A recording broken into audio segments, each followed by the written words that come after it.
Back on his right. They'll give it to Pollard. He's going to be hit from here. Oh, he kept it. He's still good running up the middle. Touchdown. Oh, he faked me out.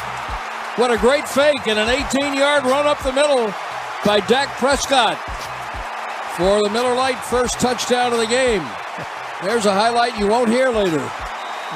Wow, what a great fake.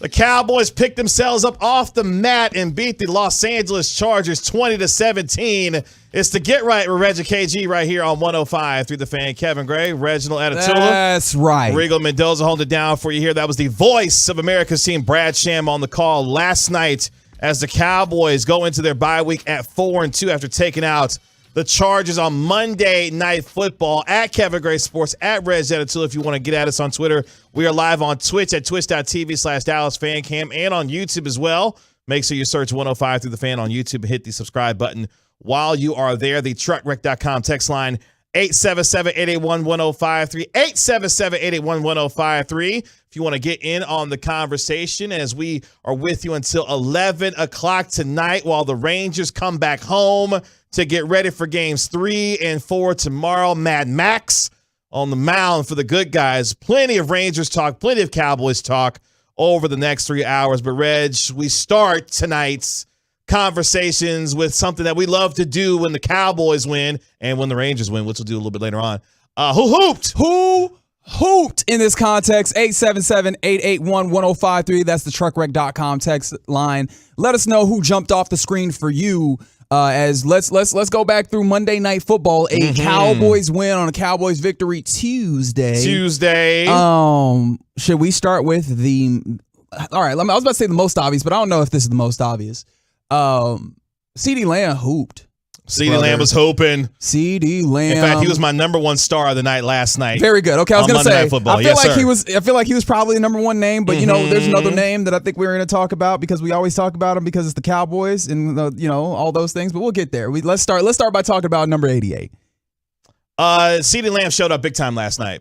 I mean, it doesn't get better than 7 catches on 7 targets for over 100 yards. And we talked about this going into the game on Monday night, which was what? Because one of the bold predictions was that he was going to have a 100-yard game and a touchdown. I put a touchdown on there. That's okay. That's okay. Still had a monster night, but one of the things we talked about going into the game was it felt like the Cowboys were going to make a concerted effort to get 88 involved early and often in that game against the Chargers, and that's exactly what they did last night. And you give CeeDee Lamb a lot of credit for the way that he played, the depth of his routes. We look at some of the numbers from Pro Football Focus last night. Pro Football Focus. If you're into that sort of thing, yards per route ran last night. Not yards per target. That's right. Not yards per catch, yards per route run. 3.16. Which is that good? That's pretty good. Okay, that's pretty good. And, of course, had 117 total receiving yards. This is the kind of CeeDee Lamb that we saw become a second-team All-Pro last year, and last night reminded us of why we feel like he has the chance to be a top 10 wide receiver in this league and one of the better ones in the NFL. CeeDee Lamb was hooping last night for the Dallas Cowboys. And he let you know about it, right? He let you know about it. Did. In fact, after the program, if you happen to feel like the day was not too long after having a Rangers game and a Cowboys game all on the same day, if you were hanging around on the broadcast, listening to Scott Van Pelt on SportsCenter, he had CeeDee Lamb talking after, and CeeDee Lamb, said a little something with his chest. Congratulations on a victory. And as you and I are talking before we joined America here, I don't know if you can have a had-to-have-it win in the middle of October, but does that feel crazy to say that this was a game your team going into the bye off last week had to have? Yeah, absolutely. We knew the work that we put out last week wasn't our best work, right? So coming into the week, played with a chip on our shoulder, continue to get better. Granted, we didn't play our best game. We got a lot of things to clean up, but for us to come out with the dub going into the bye was probably the best thing for us. So many of the sound bites coming out of San Francisco, CD, were we got punched in the mouth, right? I mean, you got bullied by a really good team. Dak used a word with Lisa Salters tonight, resilient. How much resilience do you feel that your team demonstrated and put on tape tonight in winning a game on the road, even though it felt like a home game? Oh, yeah, absolutely. Resilience is within this team. I mean, if you look at this game, the game wasn't clean. We didn't come out the way we wanted, to say the least. We had a very slow start.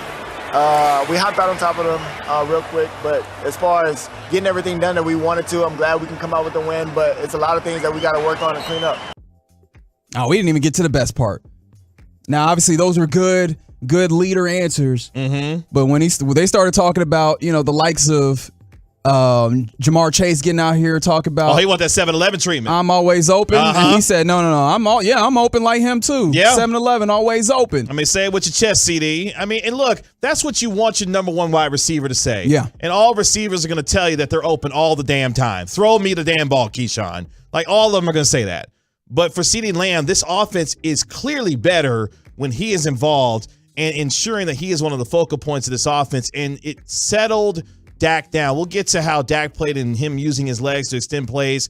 Why not get to it now? Because let's say it, Dak hooped in this football game. He did. And I'm not here to tell you it's his best game that he's ever played, but he played good football in this game. He did. And one of the things, and you heard it in the open, Dak using his legs. Yeah. Again, another thing that we've talked about throughout the season.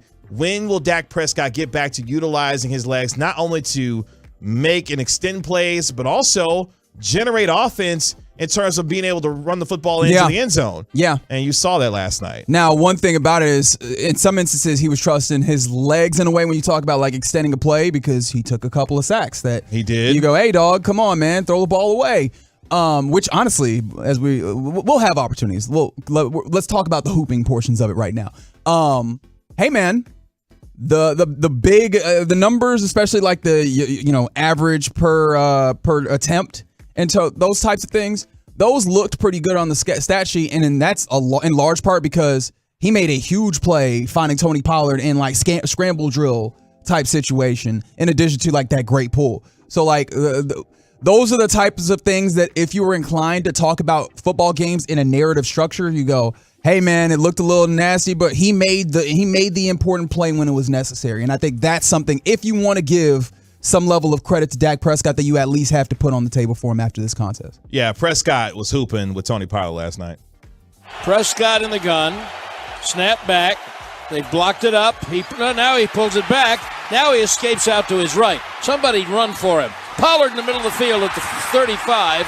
Up to the 40. He broke away to the 40. Pollard's taking this all the way. Oh, no. At the 15-yard line. Oh, they caught him. Asante Samuel Jr. caught him after he got 60 yards. And again, that just illustrated some of the things that Dak Prescott was doing last night. And we'll talk about it a little bit later on when we get to our venting session on some of the things that we didn't like from this game.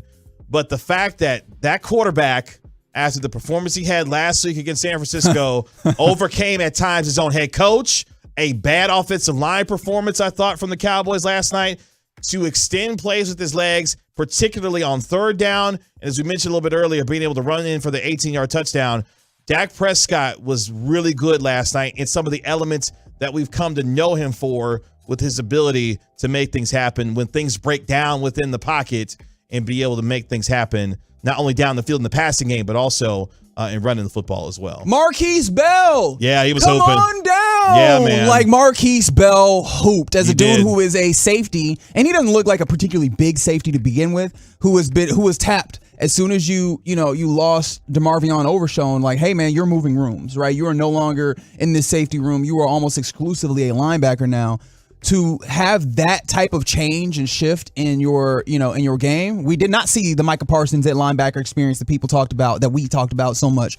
We saw Marquise Bell trusted by Dan Quinn in this defense to play alongside Damone Clark, and he played incredibly well, getting downfield and laying the lumber in a way that somebody that you look at his frame, you would not necessarily expect. And not just that, like obviously, like the hitting portion of it is one that's going to be very evident. But maybe one that's a little less evident unless you're like, paying attention, is just like the awareness and the discipline, which there was not a ton of in this game, but the discipline to be in the right spots and where you're supposed to be on certain assignments. Marquise Bell seemed to shine and jump off the screen in many instances as a linebacker for this Cowboys team. And that's what you like about Bell, the versatility that he comes with. And you saw him flying around the football, as you mentioned, getting downhill, understanding what Los Angeles was trying to do in some of their run game attack with Austin Eckler and others. I thought he was definitely a guy that hooped last night. Another guy that hooped for me, Rigo hit me with cut 27 because I don't know what's gotten into Osa Odigizua so far this year, but Osa cut 27. Like that. Hooping like so that. far. After the penalty, 1st and 10, Chargers at their 30. And Herbert hands it to Eckler, and he's blown up in the backfield by Osa Odigizua. Loss of 4, Odigizua coming home. I thought he was great last night. The penetration into the backfield, you heard the tackle for loss that he had on Austin Eckler for 4 yards there. He has been incredible in that interior, obviously with DeMarcus Lawrence setting the edge, but Osa getting the penetration, getting up the field, helping out in the run game as well. I thought he was terrific. And another guy that jumped off the page defensively for the Cowboys last night. Yeah, man. And this is the thing. This is not like a sudden occurrence. This is a continued development over the last year and some that you've seen Osa as kind of the other defensive tackle, the one that is tasked with kind of penetrating the line and getting upfield. And he's done that pretty well. But also he's not completely like neglected the idea of being there and being somewhat solid in run game situations. Like Osa is a solid, very good defensive tackle for this team. And it's great to see. It is great to see. But when I want to talk about defensive line, Osa is one that definitely shows up, and flashes. It could be easy to neglect the way that a particular defensive lineman hooped and has been hooping. His number, he wears 90. Yeah, man. His name is DeMarcus Lawrence. Yeah. Some people call him Tank. Like, DeMarcus Lawrence has been, by some people's estimations, the best defender on this team. And it happens kind of quietly, right? Just doing the right thing. Now, sometimes you might get him where he's not containing, and then you see someone end up off of that right edge, getting to the outside, and that's where you can maybe, nitpick at him. But when it comes to being strong in the run game, when it comes to getting kind of like that pressure, it's the long held conversation with DeMarcus Lawrence where it's like, where are the sack numbers? But then you get the pressures and you're like, okay, but those knocking are there. Down passes at the line of scrimmage. Buddy, that happened early. Yeah. Made it very evident that they were going to be in Justin Herbert's face and make it difficult for him to do what he wants to do. Like, those things made it. And as I'm saying that, throughout this game, you did see Justin Herbert maybe miss high. And I wonder, and like, this is just me like pondering on live on air. I have not really like thought enough about this, and it could just be, nonsense, right? It's possible. But I wonder if that has plays any factor into Justin Herbert throwing some passes high, knowing that you've got guys on the line putting their hands up and knocking stuff down, and that starts with DeMarcus Lawrence. So, obviously, CeeDee Lamb, Marquise Bell, Osa Odigizua, we detailed Dak Prescott, DeMarcus Lawrence setting the edge, handling business. Another guy that decided to hoop real late, but he hooped when it mattered most, that would be cut number 33. Micah Parsons showed up when he needed to and did so big time to seal it for the Cowboys last night. 2nd and 2, Herbert back. Whoa. Rush, hit, sack.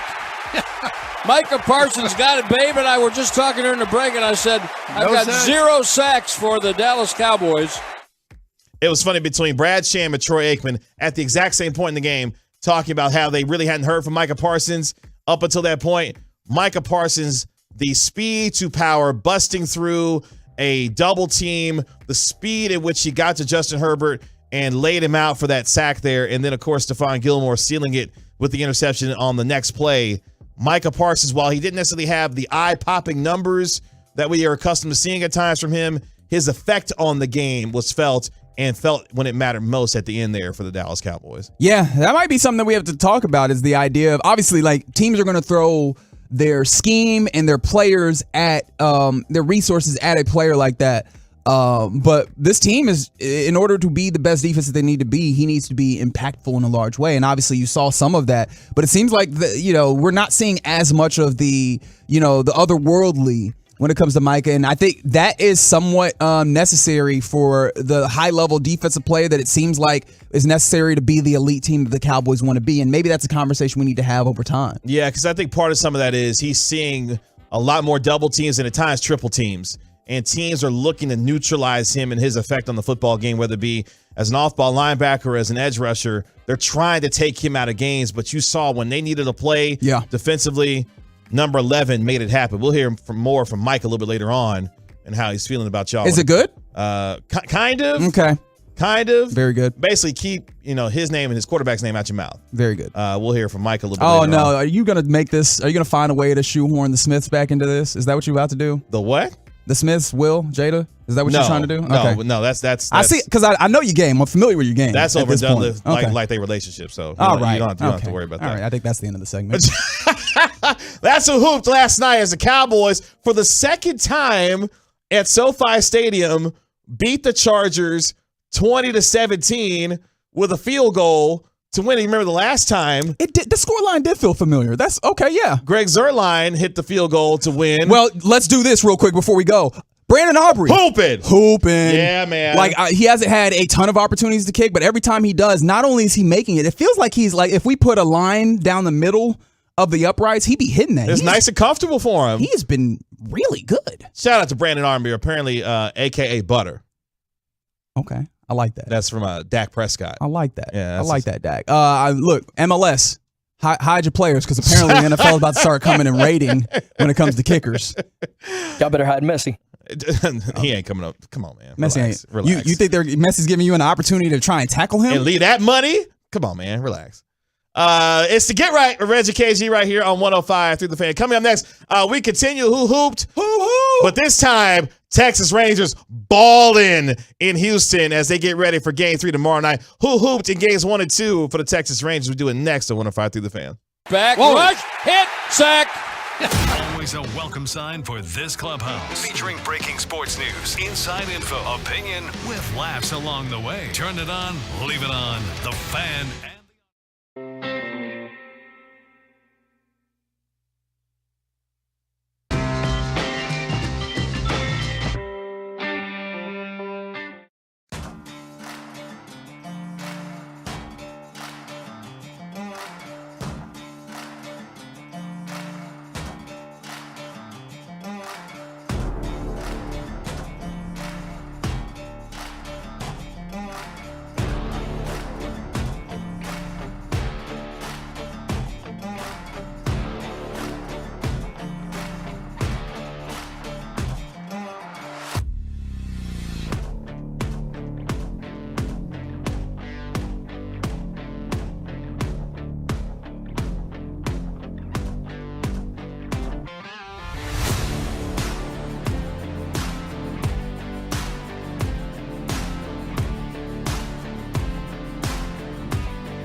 It's simple.com. Gillette Intimate gives guys a gentle and easy shave on there. And around there. And even under there. Don't treat your groin like junk. Respect it with Gillette Intimate, the best a man can get. Buy now at a retailer near you. If you're looking to buy a brand new car, maybe you need to buy a brand new car. I used to say my family bought not one, not two, but 3 new cars at Platinum Chevrolet in the last 3 years. Gotta update that. We are now up to 4 brand new cars. Enjoy all the options that Platinum Chevrolet has on the lot, and you can check them out online anytime you want. All you gotta do is walk in, demand to see GM Justin Rudd, and say, I'm a Tolo, I'm here for the best deal. Plus, find out what your trade-in's valued at right now. Shop online, let them deliver your new Chevrolet. Visit PlatinumChevyTexas.com. Drive a little further to save a lot more. Chevrolet, by new roads. We know you're excited because Cowboys football is back. With the free Odyssey app, you can jump back and listen to the moments that matter, even if you missed it live. Catch Super Bowl winning scout Brian Broaddus on G-Bag Nation, or listen to Jerry Jones' interview with Sean and RJ on 105.3 The Fan. And I hope that our fans would understand that I do know how to keep it stirred up. Stay close to the team wherever you are this season. Download the free Odyssey app today. AUDACY. This segment of the Get Right is brought to you by Frankel and Frankel. Life is unpredictable and accidents happen. Frankel and Frankel are the go-to attorneys for car and truck wrecks in the DFW. And if your loved one have been injured in an accident, contact Frankel and Frankel for a free consultation at truckwreck.com or call 214 or 817-333-3333. Woo! Here's the one-strike pitch, breaking ball hit inside third, but a sliding stop by Young. He gets up and throws, and in time to get the out. The Jungle Cat pounces, and he devours his prey. Astros get a run here in the bottom of the second on the Alvarez home run, but a scintillating defensive play by the rookie Josh Young takes us to the third. 4-1 Rangers. Matt Hicks was hooping on that call as the Texas Rangers take a 2-0 series lead in the American League Championship Series. Josh Young, the youngster, with another brilliant defensive play for the good guys as the Texas Rangers now 2 wins away from advancing to the 2023 World Series. It's the Get Right with Reggie KG right here on 105 through the Fan. Kevin Gray, Reginald Atatula. What up, though? Rigo Mendoza holding it down for here. Really appreciate you joining us on Odyssey and the Odyssey app. The TruckRate.com text line 877-881-1053 if you want to get in on the conversation. We'll go around the NFL in 14 minutes here on your home of the Cowboys. Fun sports day yesterday here in the Metroplex with the Texas Rangers taking on the Houston Astros in Game 2 of the ALCS. Of course, followed up by the Cowboys taking on the Chargers on Monday Night Football. Shout out to Jimmy Johnson, who was at the game last night. Him and Jerry Jones shared a nice little embrace there before the game started. I did love, we're moving on to the Rangers, but real quick, I did love that on the broadcast, Troy basically said that he was surprised to see Jimmy Johnson at a football game. Right. And I was like, that's hilarious. But there's no surprises so far in these playoffs for the Texas Rangers as they, Reg, are now, check this out, so far to start out the postseason, 7-0. Undefeated. Never lost. In the playoffs. Never lost. This team... I'm blown away, Reg, because this team so far has played a total of 1 home playoff game, and they are 6-0 on the road so far to start the postseason.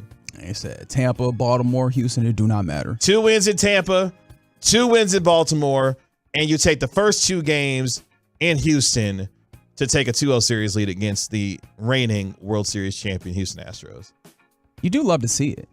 You really do. Who was hooping yesterday?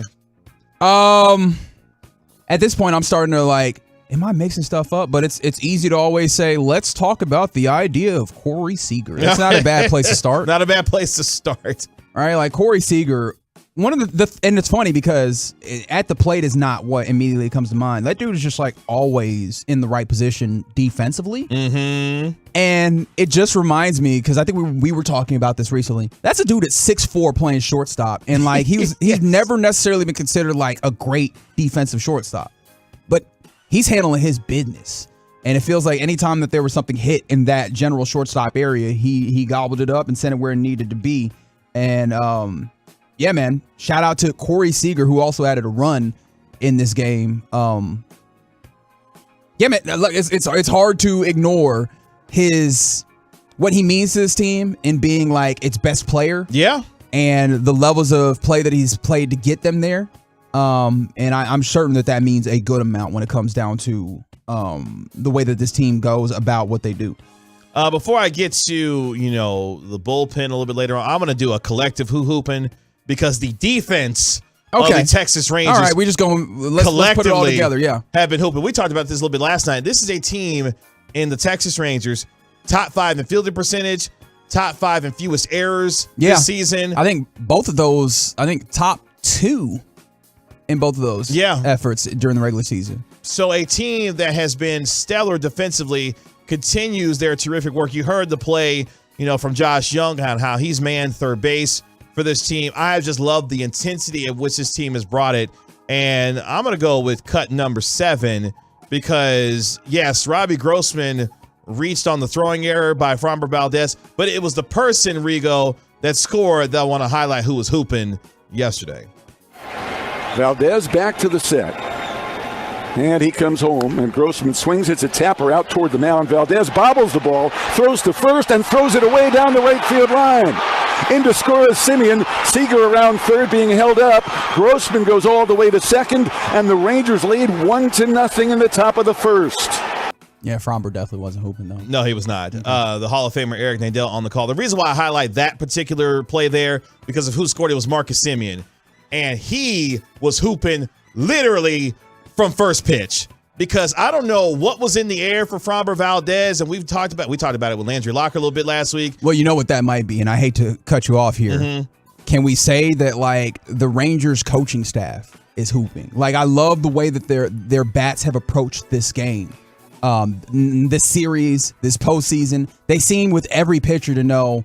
Obviously, they're aggressive, but they know when to be aggressive, when to kind of lay off and force them to throw them pitches because their discipline, their play discipline has been incredible. But like you were mentioning with Framber, it seemed like they knew, first pitch, go ahead and swing. Ultra aggressive, and Marcus Simeon, very first pitch of the game, single back up the middle, and it was game on from there. And you put up 4 runs in the first inning, and you put Houston on notice and on the defensive from the very outset of the game. I thought Marcus Simeon hooping in game 2 because he set the tone early on for the way that the offense was going to get after Framber Valdez in game 2 there. Can I interest you in a Leody Taveras,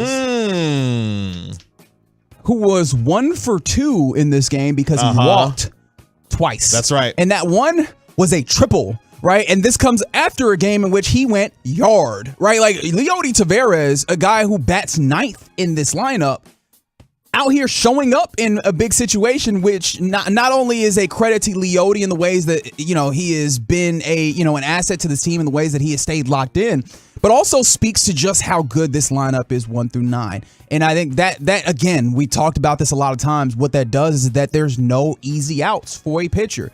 I think they were on the broadcast, they were talking about it with Verlanders, that that there's no instance where you're just going to be able to relax. There's no instance where you're going to be able to catch a breath. It's because that every single batter, they're going to give you a good, disciplined at bat, except for maybe Adolis. And look, man, with all due respect to the RBI man. Leader in the American League this right. year. Yeah. Right. Give him his flowers. That's right. But no, you know that they're going to give you a disciplined at bat where you're going to have to make sure that you get them out. They will not get themselves out. 1 all the way through 9, and then 9 will also hit you for a home run and a triple in the series.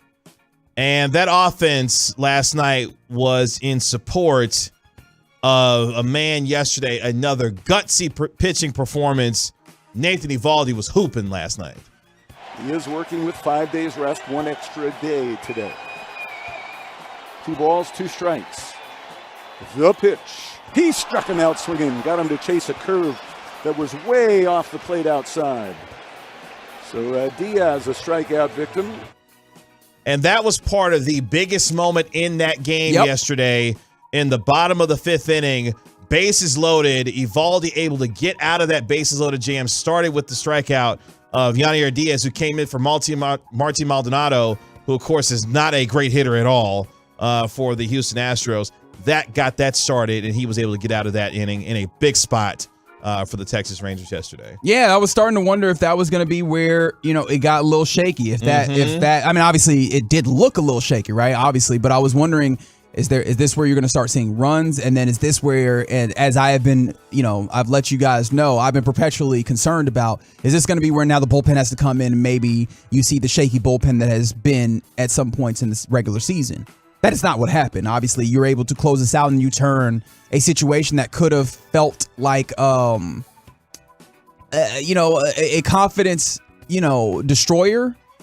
And that one turned into a confidence builder because you could tell the feeling of this team was like, oh, okay, yeah, they can't touch us. Even when they almost touch us, they can't touch us. And that's been the series thus far. Even when it feels like they can touch you, it feels like it's Warner track power, right? It feels like it's not quite reaching the wall, except for that one time where Don put it in the second deck. But don't worry about that. Or actually, like he was hooping yesterday. Look, it's not about. We're not talking about the Astros. We're talking about the Rangers. I'm just saying.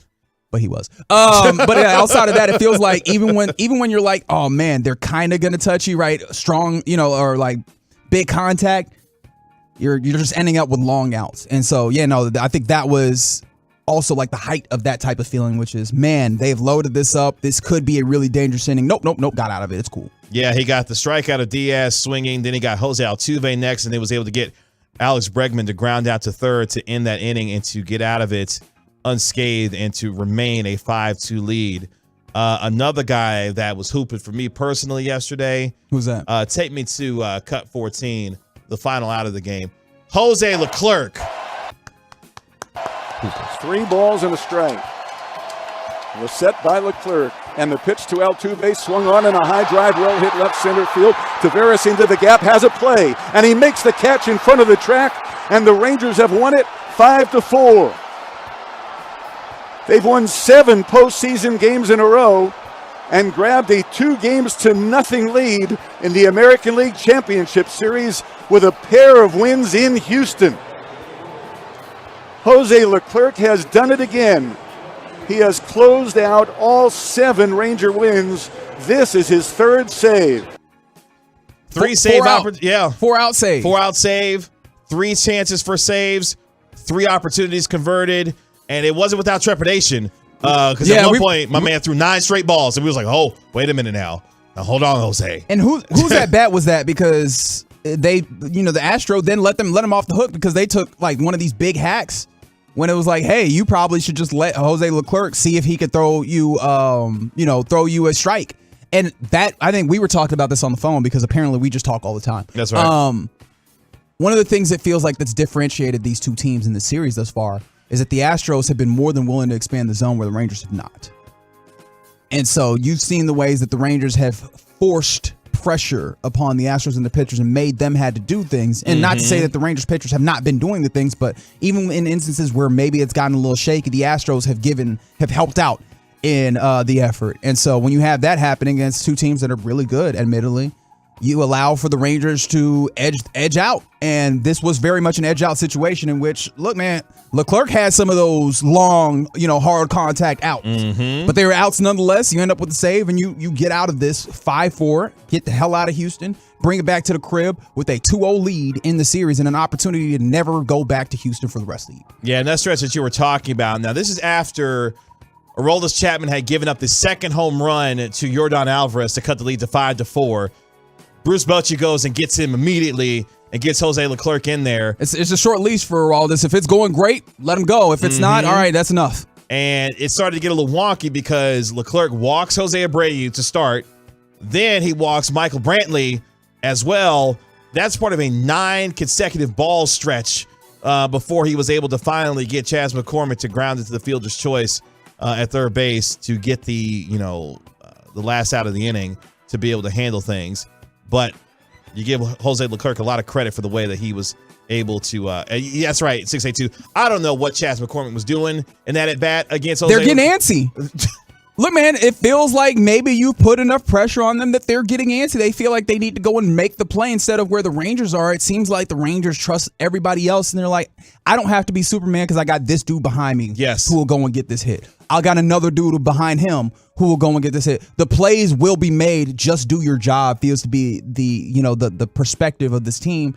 And ultimately, you know what comes out in the wash is they're doing the job. Yeah. And you're right. I thought McCormick's at bat against Leclerc was one of the worst in the game entirely because he bailed him out in that particular situation where Leclerc wasn't really throwing strikes, but McCormick helped him out. And the Rangers get out of there with a 5-4 win to take a 2-0 lead in the American League Championship Series. Mad Max coming. Max Scherzer is going to start Game 3, M-I-Z. Max is going to start tomorrow night. I cannot wait to see him at Globe Life Field in that atmosphere. I'm going to do my typical, kind of negative perspective. This is a dude coming off an injury in a high-leverage situation, understanding that he is Mad Max himself. What's your concern level on the possibility of this maybe not looking like exactly how you want it to be, 1 to 10? If Bruce not worried about it, I'm not worried about it. Okay. Bruce Bochy said he threw 69 pitches in his simulated game. Nice. And he feels like he can get at least that from him, hopefully at least that from him tomorrow. So if Bruce Bochy So what do we think, 5 innings? That would be ideal. Okay. If Max Scherzer comes off of the injured list and gives you 5 innings tomorrow night, shut it down. Find me a broom. Shut it down. Yeah, shut it down. At that point. Yeah, find me a broom, because the way this bullpen has been pitching so far, if they continue that along with this offense, yeah, it may be curtains for the Houston Astros. Must win for them, obviously, in a pivotal. Is it pivotal? Is Game 3 for pivotal? The Astros? Yeah, is it pivotal? Or is it must win for them?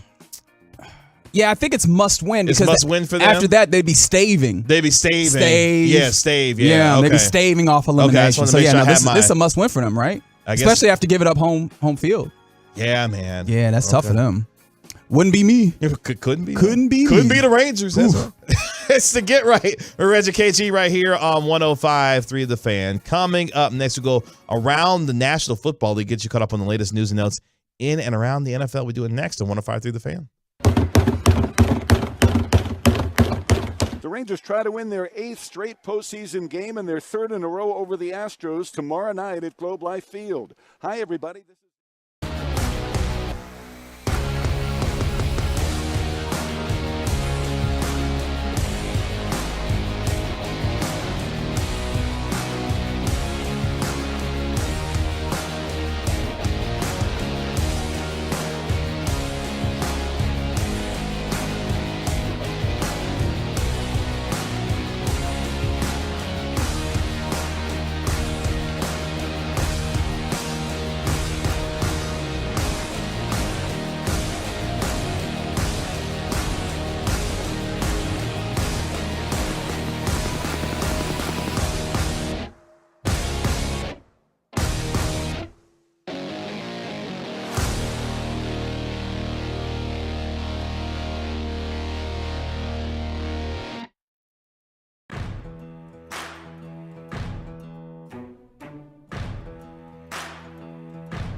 or a lower ability to fight them may occur. Before treatment, your doctor should check for infection and tuberculosis. Tell your doctor if you have an infection or symptoms such as fever, sweats, chills, muscle aches, or cough, or if you plan to or recently received a vaccine. With Skyrizi, there's nothing like clearer skin and better movement, and that means everything.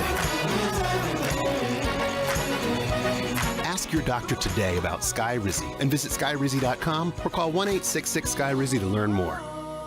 Horizon Plumbing is a growing residential new construction plumbing company in DFW, looking for licensed plumbers, apprentices, and subcontractors. We're family-owned and operated with a friendly, team-oriented environment, career advancement opportunities, benefits, and bonuses for qualified plumbing license holders. Job seekers looking for full-time employment can check out our careers page at horizonservice.net/careers, as well as ZipRecruiter, or call 817-461-1117. Thanks to our Tolos. Those are our listeners who turn it on, leave it on. We're here for you all day on 105.3 The Fan and on our Odyssey app. This segment of the Get Right is brought to you by Classic Chevrolet. Texas, it's Classic Truck Month at Classic Chevrolet. Like you, grit runs deep. They're determined to get you the toughest trucks with the biggest savings. Over 300 new Silverados on the ground, unprecedented one-time offers. Claim yours before it's gone. This is Texas. This is Classic Chevrolet. Find new roads.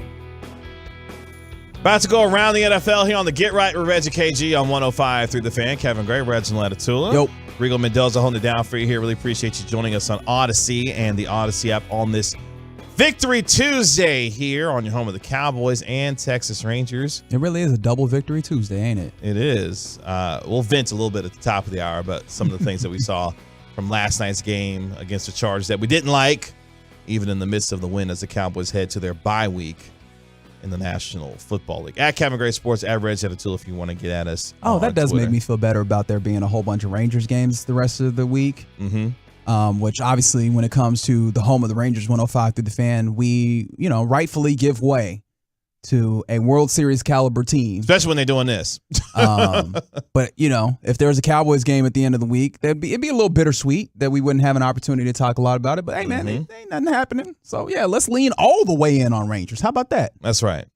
Riggle, let's go around the NFL here on your home of the Dallas Cowboys. We start in the NFC East. Why are you confused? What's with the upwards inflection there? Well, your boy was having lunch today. He works a day job. So I went I feel like you would still have to have lunch even if you didn't work a day job. Yeah, that's true. Mm-hmm. And I went to go get myself something to eat, and they happened to have the NFL Network on in the restaurant that I was at. And was it, Kay? Oh, no, Kay don't work there anymore. Was it Colleen Wolfe? No. Okay. They were showing the Cowboys and Chargers game. Oh, okay. I went a different way. From My last bad. night. My Relax, bad, dog. man. What are you doing? Mm-hmm. What are you doing? Nothing. What about you? What are you doing? Well, I was watching the TV, Okay, I got eating you. my wings. Yep. And the breaking news ticker goes across the screen, and it says the Philadelphia Eagles have signed 7-time Pro Bowler Julio Jones. And I'm like, he's still in the league? My thought exactly. That was the first thought I had. Like, wait a minute, what? All right, so Julio Jones still running around here? I'm going to be a jerk, and I'm going to stop you mid-flow here. First of all, we have been asked by the Twitch chat, what flavor of wings? Because this is important. It was honey barbecue. Okay, and that's fine. Not inspired, but it's whatever. And it's a new wing place I went to. It's called Wing Snob. It's in my area. That doesn't sound good. Wings actually not bad. Sounds pretty good. The weirder the name, the better the wing. Is that true? I wish we had like a poll somewhere. So it's like the weirder the name, the better the wing. Do you agree with that? 877-881-1053. I want to know. Hey man, I'm sorry. I know just it's all around over the the place. NFL. We all over the place. Hey, Kyle Schwarber, somebody put that man out. Look, man, he just hit another home run. Is that 3 for the That's postseason? 3 for the series. The series. Hey, dog. Remember when I was telling you about the Phillies? You remember that? That's crazy. Kyle Schwarber's so damn good. Okay, so as I continue to be a thorn in your side in this around the NFL, Outlaw 2448 on YouTube said, if we stay really still, Reggie KG won't be able to notice us. Nope. I sees you. The other wing flavor was called Snobby Q. Yeah, that sounds too close to snot. I agree with you, Swaggy wow. Booty. Is that that was no, legitimately, that was the first thing. When you said snob, I almost thought you said snide. I was like, what is happening here? Oh, wow. Okay. Well, that's what I had, but that's what came across the breaking news ticker. Thank you, 601. Wing Snob is pretty good. Okay. I thought it was pretty good No, myself. like I have never tried it, so I can't pass judgment. I was just like surprised by the name. It's like that knockoff Louis Vuitton version of Wingstop. Wing Snob, Wing Stop. Got you. They were like, let's flip this P into a B. Now you're cooking. And now we kind of close. Yeah, you got it. Now, see, now you Wing Stop don't make sense, so we got to change that to a different You got letter. it. See, Yeah, you got it. Is that how business works? Is that how we do business? Maybe. Okay, I'm learning today. But I didn't think. My bad. I'll let him tell a story. Okay, what? Julio Jones on the ticker. Yes. Well, he's a washed receiver at Correct. 34 years of age. That Of is course, right. Now plays with the Philadelphia Eagles. Now, well, does he play? Well, maybe he will. Here's the thing, though. If this was, 5-6 years ago, and you had a prime A.J. Brown and a prime Devontae Smith and a prime Julio Jones, I'd be terrified. I'm not too concerned about Julio Jones signing with the Philadelphia I'm not Eagles. concerned at all. Yeah, I'm not concerned about that at all. Let me see if I can get to his career and look at this, because I'm pretty sure that in the year of our Lord, 2020, Julio Jones was washed. It's been just a in minute. case that you don't have a calendar. It's been a minute. Or any electronic devices. We are currently existing in the year of our Lord 2023. That's right. So no, I'm not concerned about it. Shout out to you, 214. Yes, you did pick the Jets to beat the Eagles. You sure did. Congratulations. You're welcome. So Julio Jones, congratulations to him. Still in the league, has a job, signs a 1-year deal today, according to ESPN's Adam Schefter. The Eagles have placed wide receiver Quez Watkins on injured reserve with a hamstring injury. They had worked out receivers such as Marquez Callaway, Desmond Patman, names that you hadn't heard of in a while. I don't know if I've heard any of them ever. Well, you've heard of Julio Jones. He's now on the Philadelphia. That is true. I have heard of that. And I know enough to know that that's not going to help you do very much, I don't think. Okay, so let me ask y'all a question. Speaking of the Jets and the Eagles, of course, Jets got the win. First time the Jets beat the Eagles in franchise history. Did you realize that? Say that one more time, because that doesn't make sense. What? The first time the Jets had beat the Eagles on Sunday, that was the first time the Jets had ever beaten the Eagles. Ever. How's that happening? NFL been around for umpteen Damn decades. near 100 years. Over 100 years. Had never beaten the Eagles before. Never. Why are the Jets like this? But let me ask y'all a question. What would happen if Aaron Rodgers found his way back to an NFL field this season? Well, he'd have less time to talk. Touche. I mean, that's the best thing I got for you. Is that I'm kind of amazed that it does seem like that's a possibility. That he was out here throwing ahead of that game. Obviously, he's in a walking boot. That's right. And just look, man, far be it from me if you've got that kind of just like FU energy, even with your body, where you just got to prove everybody wrong. Good for you, dog. Like, because that's amazing. Like the miracles of modern science, or just like the sheer power of will. I appreciate those. Like, do you remember there was a time where Russell Westbrook was a sheer power will all-star? Yes, he was. Yes. And look, if you could be 30 however years old, your man Aaron Rodgers is, and just sheer power your will yourself back after an Achilles injury. That's right. That feels like superhero stuff to me. So good for you. Yeah, many were surprised to see the 4-time MVP walking without crutches and throwing 5 minutes before Sunday's game at MetLife Stadium. And he said on the Pat McAfee show, where he makes, a lot of money to be on that show. Wait, can we stop? Did you find that odd, that story?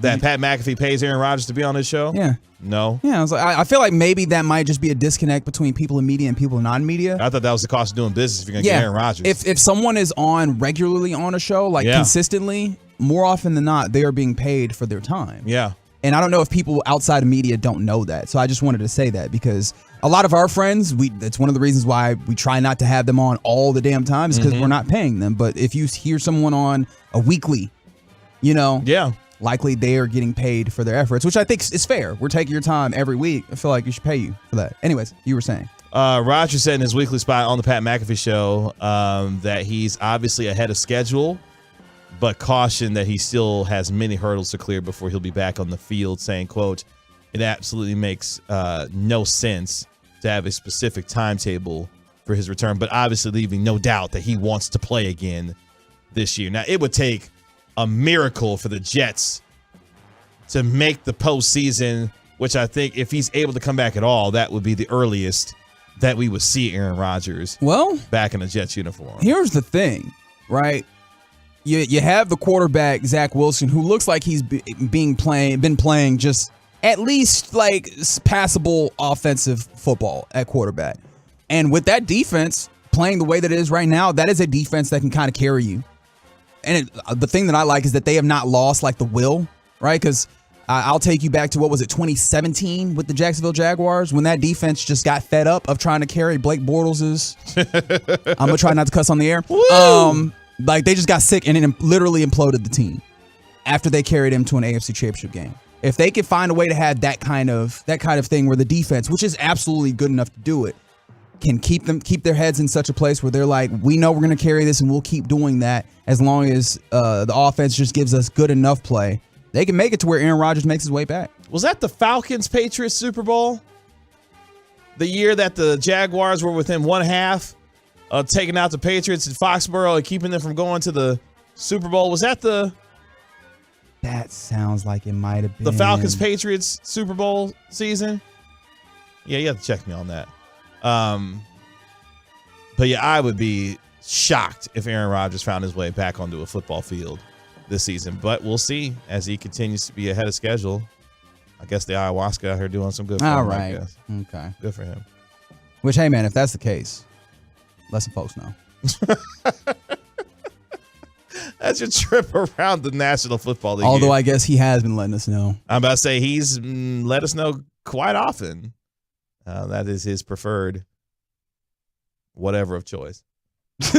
You were just like, I don't know what to do with that. Yep. Eject. Hit the eject button. Coming up next here on the Get Right with Reggie KG here on 105 through the Fan. Let's vent a little bit after what happened on Monday Night Football. Despite the Cowboys getting the 20-17 win, we've got some real concerns offensive line when it comes to the Cowboys. We'll detail those next on 105 through the Fan.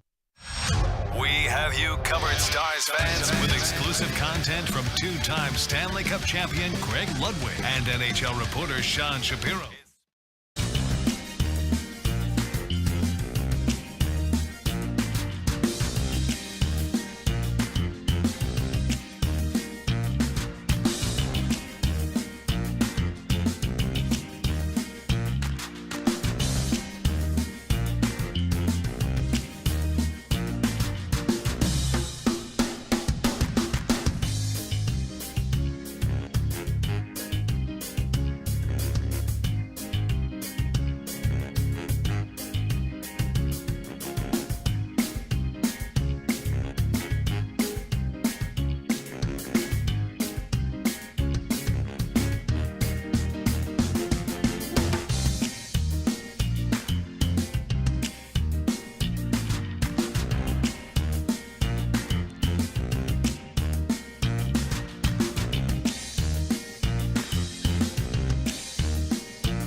Charles, it's not a soft drink. It's soda. State of the art. This is the exclusive home of Dallas Cowboys football. KRLD FM and HD1, Dallas, Fort Worth. Let's go, Cowboys. Always live on the free Odyssey app. From our fan studios secured by DFWsecurity.com, it's time for the Get Right on 105.3 The Fan. Hour number 2 of the Get Right with Reggie KG on 105.3 The Fan. Kevin Gray, Reginald Atatula. Yes, sir. Regal Mendoza holding it down for here. Appreciate you joining us on Odyssey and the Odyssey app. A little Victory Tuesday vent session here on your home of the Cowboys and Texas Rangers. Appreciate you joining us, however, and wherever you may be listening to us on Odyssey and the Odyssey app. The truckbread.com text line, 877-881-1053, 877-881-1053. If you want to get in on the conversation, we're live on Twitch at twitch.tv/DallasFanCam and on YouTube as well. Yeah, So shout out to Tolo Jeremy on YouTube. Says loves the show. We appreciate you rock with us. And shout out to Lady T, who KG says, hello, Gray family. Oh, that's sweet. Did they see? Yeah, I think that they saw. Oh, wow. They saw me talking to my wife and That's my kid. right, because KG is a consummate family man. Every night he makes sure to FaceTime his wife and his daughter. Yeah, before both of them go to sleep, because neither one of them up by the time I get back to the house. By the way, speaking of the Twitch stream, shout out to Swaggy Buddhist, who I was talking with the Twillos during some of the various shows today. Yep. He said that his wife listened to the show one time, and now huge fan of the show. He's like, I can't keep nothing to myself. This show. Okay. So we shout out to Miss Swaggy Booties. That's right. Oh wow. Yeah. Okay. That was a very. No, you're right. I wasn't doing anything. There was no shenanigans there. I did not shenan at all. I had it resonated from my mind in a second. I was like, oh, okay. But hey, what happened? You got called out. Swaggy Booty says, damn, that's crazy. I don't even have a wife. That's what you said. That's what you. Oh no, that's. Oh damn it, I got the wrong person. It happens. S. Dawkins. Okay. Dawkins. Shout out to Doc. Yeah, I'm sorry. Now Dawkins will be like, man. Now you got white booties. Deal with it. Congratulations. But that was S. Dawkins who said that their wife listened to the show and they're big fans of the show now. Shout out to the 214 who says something had. I'm not saying that on air. I don't know if that's true or not. Can't do it. I refuse to get got. But they said that there's a place with a wild name that has the best strawberry wings. It's a brand new spot. That can't be a real name. I'll do some Googles and we'll come back around with that. And I think Rodrigo actually might have put together a list of some of the wildest wing spots. We might have to traverse that territory at some point. Oh, wait. On this very fine broadcast. I have to read the text. This show is off the rails, but I don't care. Listen, 100%. Here's the text I found because I was comparing Wing Snob to Wing Stop and kind of the knockoff version. That's right. From the 469. Basically, it's like Coming to America. McDonald's versus McDowell's. That's kind of the. They have the two arches. We have the golden arcs. I don't care what mood you're in. That's such a good movie. When Coming to America is on the television. Elite. Every time. Elite. Every time. Why not make it a cool million? Texting your favorite quotes from Coming to America. Just to make me smile. Like not to do anything in particular, just make me happy at work. Exactly. Because these things didn't make us happy last night. In the game for the Dallas Cowboys, as we do a little Victory Tuesday venting here, as the Cowboys did get the win 20-17 over the Los Angeles Chargers to go into their bye week 4-2, not 3-3. Very important, as they don't have to have that bad taste of a loss in their mouth. But at the same time, there were some things, Rez, that concerned us. I think for a lot of people, concerned themselves as the the quotes come in from. Yeah, we're just gonna have to truck through that because we're gonna have to do the segment. We got to talk about these Cowboys. That's right. And unfortunately, I got to talk about how this offense looks like it stinks. Oh boy, yeah. I mean, one of the things about that 60-yard play to Tony Pollard, the one because it was the only 60-yard play that you can see. The only thing close to 60 yards, it feels like. That's right. Was that it happened entirely out of structure, and it feels like when this offense is in structure, it's significantly less potent than when it is out of structure. And not just the offense, but particularly Dak Prescott looks a lot more comfortable out of structure than he does in structure. And maybe you could try and use that as an indictment of Dak Prescott. Go for it. I'm not going to try and stop you because most of the time trying to stop people on their opinions on Dak Prescott is not a fruitful endeavor. But I think that what that also speaks to is something I know gets to the heart of what you think, which is If your quarterback does not look comfortable within this, why are you doing it? Because it feels like the best play callers in this league fit their scheme to their players as opposed to trying to do the other thing and the other way around. Yeah, for me, that was a concerning element. Was you saw how successful Dak Prescott was utilizing his yard, crushing it right now on the TruckRide.com text line. I love y'all so much. With the quotes from Coming to America. We got to read some of these here in a minute. I love y'all so much.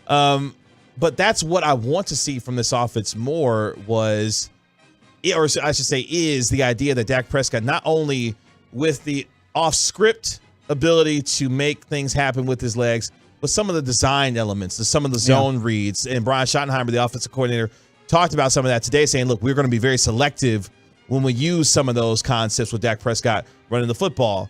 And I think some of that is to protect the ankle, which he broke, a couple of years ago. And we don't see Dak running nearly as much, but when he does, he's effective. But it got me to a point that we were looking at last night, which was the offensive line was not good. In particular, Tyler Biadasz, I thought, was not very good last night at the center position. There were times where he was getting pushed into the pocket, where the pocket was collapsing in some ways due to Tyler Biadasz's inability to handle some of the pressure up the middle. Yeah, unfortunately, you saw that the QB sneak that they tried to get in. That man just got stonewalled, and that was unfortunate. I thought Tyler Smith at times looked a little lost in pass protection as well, and I did not think the offense. Are you willing to give? Oh, well, not Tyler. Tyron Smith. Of course, the T.Y. Smith got me. But are you willing to give him a pass? Because it seemed like Joey Bosa was trying to take his lunch. I think Khalil Mack took his lunch at one point. On the first drive on the sack, Tyron, I thought, played a little bit better as the game went on. But yeah, that first possession where Khalil Mack is able to literally push Tyron Smith into the backfield and get the sack on Dak Prescott, I thought was the worst moment of the game for Tyron. But yeah, the offensive line left a lot to be desired based off of the amount of pressure they allowed. Morgan Fox, I thought, defensively was really good for the Chargers last night. Had a couple sacks against Dak Prescott. But that, to me, was what concerned me most. Not just some of the offensive elements, but the offensive line as well last night. Yeah, and that probably factors in some ways in the idea that the running game is not what it needs to be. And, of course, I'm going to then – I think this is my agenda. I think I've clocked in on my agenda here. Some of this feels like the scheme of the running game is, that unimaginative running game that we've seen in years past. That continued to be uninspired last night. That offense, you were not able to run the football with any level of aplomb. And the thing that's tough is that, are you looking at Tony Pollard and saying, well, he is not the running back we anticipated and it's because of the workload? Or are we going to talk about the offensive line? Are they not capable of getting the push necessary and getting where they need to be? Or is it scheme? Or is it some measure of all three of those things? And I think that's something that I want to look at, particularly tomorrow. Thanks for nothing, NFL Plus. Once I can actually look at the all 22. Right, tomorrow. When you think of garbage, think of Akeem. Oh, wow. That's a good one. That's a very good one. That's a very good one. We're getting great ones. I love that movie so much, and I love all of you so much. No, that was very good. It threw me for a second. I was like, where are we going? But yes, that's a very good one. Another thing that concerned me last night. Okay, so what was one of the things we talked about when Mike McCarthy got hired here? And some of the things that we saw in Green Bay that we despised when he was there with Green Bay. I'm trying so hard to not make a joke. I don't know where you're going here. I threw myself off. Time management. Oh, yeah, that's right. Yeah. I take you to I completely forgot about that. The end of the first half. Oh, my God. 8 seconds left. How? Why the Cowboys decided to not take a shot at the end zone. That man's afraid of his quarterback. Oh, boy. Is that man afraid of his quarterback? I was trying to think of an explanation of why you decided to not take a shot at the end zone in that situation where under normal circumstances, when you've got a timeout to still be able to utilize, take the shot at the end zone. The play will take no more than 4 seconds to complete. If you don't get it, throw the ball away. You still have the field goal opportunity that you ultimately took to end the first half. I didn't understand that for the life of me. It's something that we've talked about from time to time when it comes to Mike McCarthy, some of the decision making that he makes in terms of situational football. Yeah, the thing that's crazy is that it feels like he set himself perfectly up for that situation. You have 8 seconds. Yes. And if you are deliberate, I understand that there's instances where teams go and they run out the whole clock and you look up and we all laugh at them, right? If you're deliberate, 8 seconds is enough to get a quick opportunity and look. And if you don't see it, you are close enough that any quarterback can throw that out of the back in the end zone and just take what you need, right? And it felt so uninspired, especially for a dude who seems to want to go for it in certain situations. He wants to be earlier in the game. He wants to be aggressive in some situations, but it doesn't feel consistent. Like, it doesn't seem like there's an ethos behind it. It just kind of feels a little haphazard. And maybe that's just me. Maybe there's someone else who's cracked the code of when Mike McCarthy feels comfortable going for it, and being aggressive. But that felt like a very weird place to then get conservative. Now, of course, you have trust in Brandon Aubrey to knock down the field goal, which is good and everything.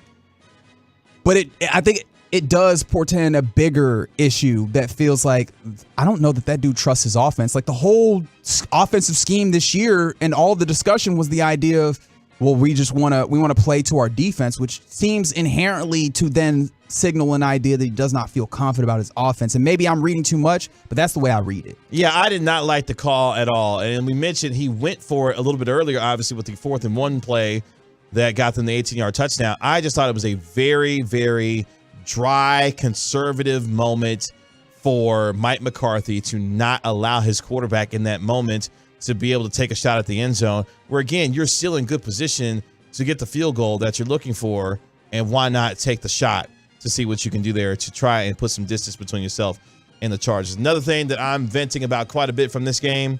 Oh, are you going to go where I go? You want to go there? Do we want to try and say it at the same time and see if we get the right thing? Okay. All right. On 3. Here we go. Wait. On 3. On 3. You guys. 1, 2, 3. Penalties. Fantastic. Yep. Good God, teamwork man. makes the dream work, baby. Yeah. I am floored at the undisciplined nature of this team. They called timeout not once, but twice to avoid procedural penalties. One of which, in particular, to try and avoid having 12 men on the field. And I'm looking around like, this is football. Wait, did you say 1 or did you say 2? Because it felt like, remember, they took a timeout another time to avoid a 12-minute. I was like, wait, hold on, what is happening here? Like, it was all sorts of varieties of feeling unprepared or like undisciplined in various different ways, lining up in neutral zones. And I'm just like, what kind of football team is playing here? I don't. And we saw it against San Francisco, the amount of ridiculous penalties that they took in that game, and then burning timeouts to have to avoid procedural penalties. I thought that drove me mad.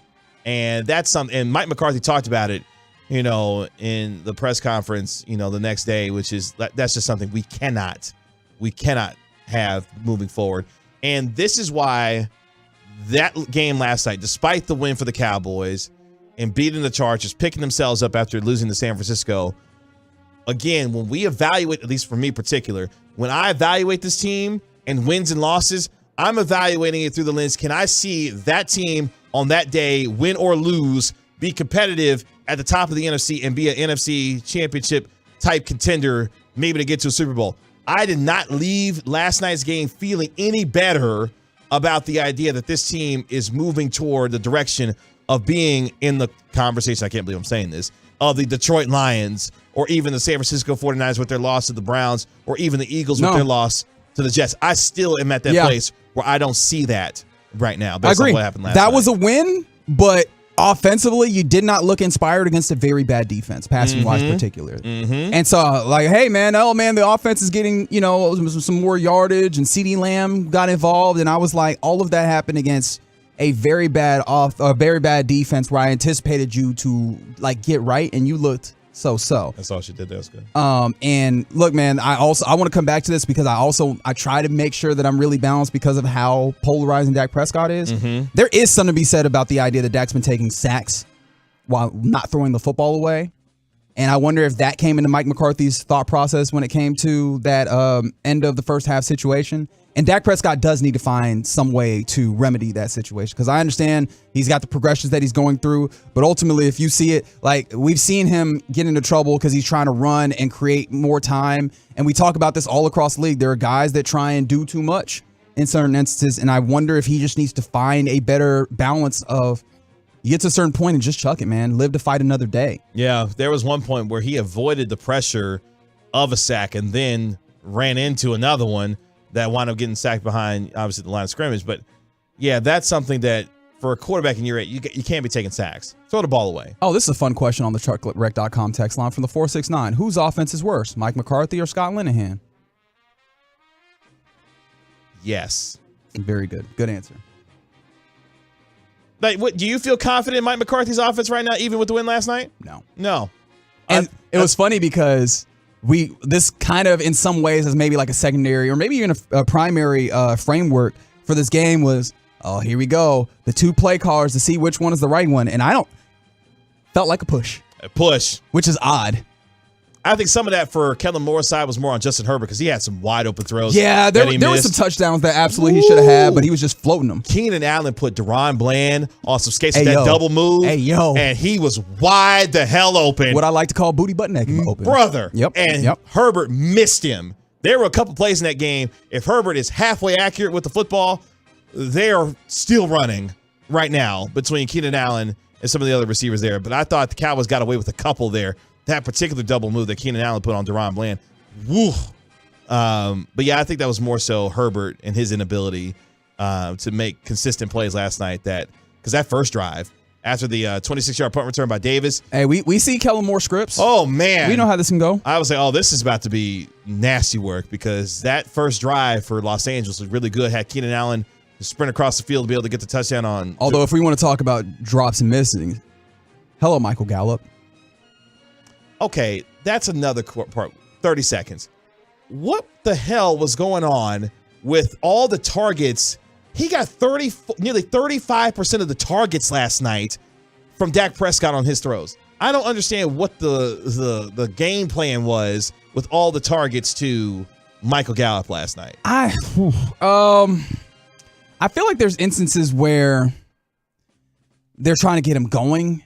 And then I think also they view Michael Gallup, it seems at least, that they view Michael Gallup as the big body. And so there's some instances where you can run a slant and he'll use his big body to get between the ball and the defender, and that should be an easy catch. And it feels like when they've tried to run those types of slants, and this is not a one-game situation, I've noticed this over quite a bit, is that they'll throw him the ball and that defender will be draped over him and knock it down. And I wonder sometimes if Dak trusts that big body of Michael Gallup a little too much, because it does seem like they were forcing some of those in there. So yeah, man, I look, I don't understand it entirely myself. I understand he's a player that you have on the team and you want to build him some confidence, but there's some instances where it just felt like it was an unnecessary force that wasn't going to help anybody because it was not there was not a high potential of being successful in some of those instances. And to the 2-1-4's point, the play call that Tony Pollard or that Dak Prescott missed to Tony Pollard, on the right side of the back of the end zone, I thought that was a miss on Dak's. One of the few misses that he had. Like he missed Gallup up the seam. I think that was more on Gallup than it was on Dak. Wait, no, there was the one that was floated where he missed him, and then there was the one where he dotted Gallup and Gallup just couldn't catch it. Yeah, which were like two sides of the same coin, I believe, on that route. Yeah, because I'm thinking about the one that was the deep seam up the middle where Gallup's trying to catch it, Willie Mays style, wasn't able to come down with. Then you had the one to Tony Pollard, on the right side of the end zone that he wasn't able to connect with him on. But if you look at some of the numbers again for Pro Football Focus real quick, as I mentioned, Michael Gallup had 34.5% of the team's share of targets last night. His yards ran per route, though, 0.77. The only one who had a worse per yard per route run last night was Jake Ferguson at 0.47. Oh, the tight end hasn't really factored into the offense this game, did he? Yeah, he had what? How many?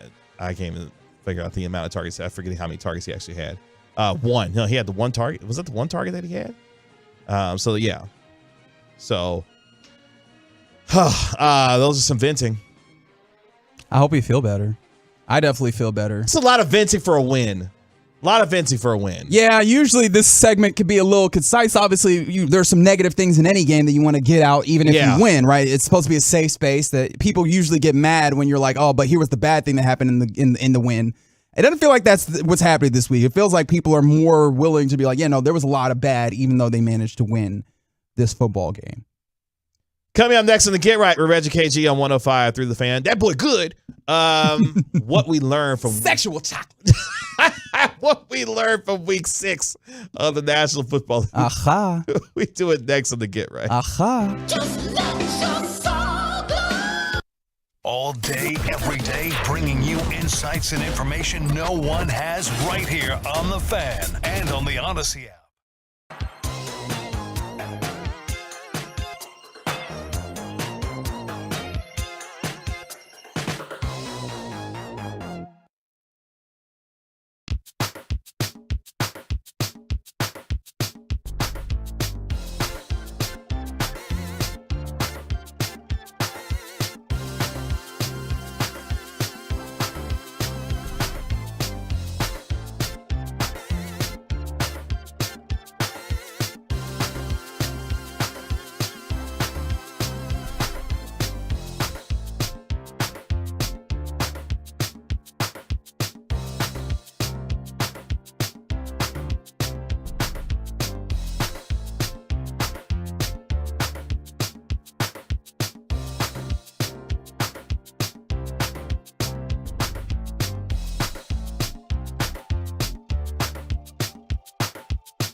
Glacier Bay for more storage and a new modern look. Refresh your space with up to 40% off select online baths. Plus, get free delivery on all online vanities and faucets from the Home Depot. How doers get more done. RJ Chop here with my good friend Dr. Mark Bashar. Have you been losing your hair? And I was, trust me, steadily losing my hair.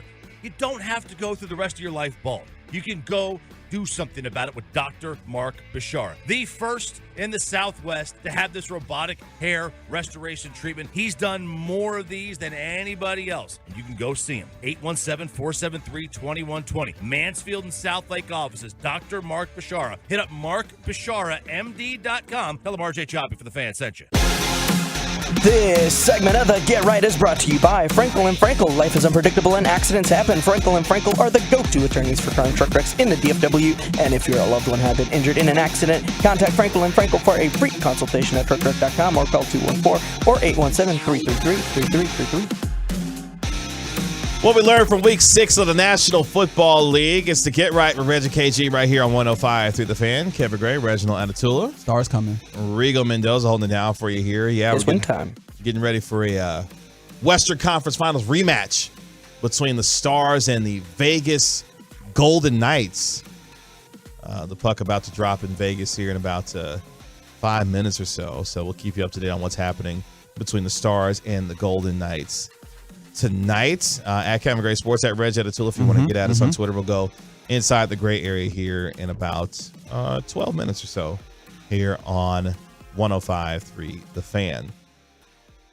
Weird weekend of Week 6 NFL action. Not going to lie to you. We saw some upsets in Week 6. Shout out to the Cleveland Browns, who before Monday night had shown more fight against the 49ers than the Cowboys did last week against San Francisco. Yeah. And the Cowboys saw what the Browns did. It's like, oh, well, we can go fight too, Dante Fowler, before the football game last night. Did you see that?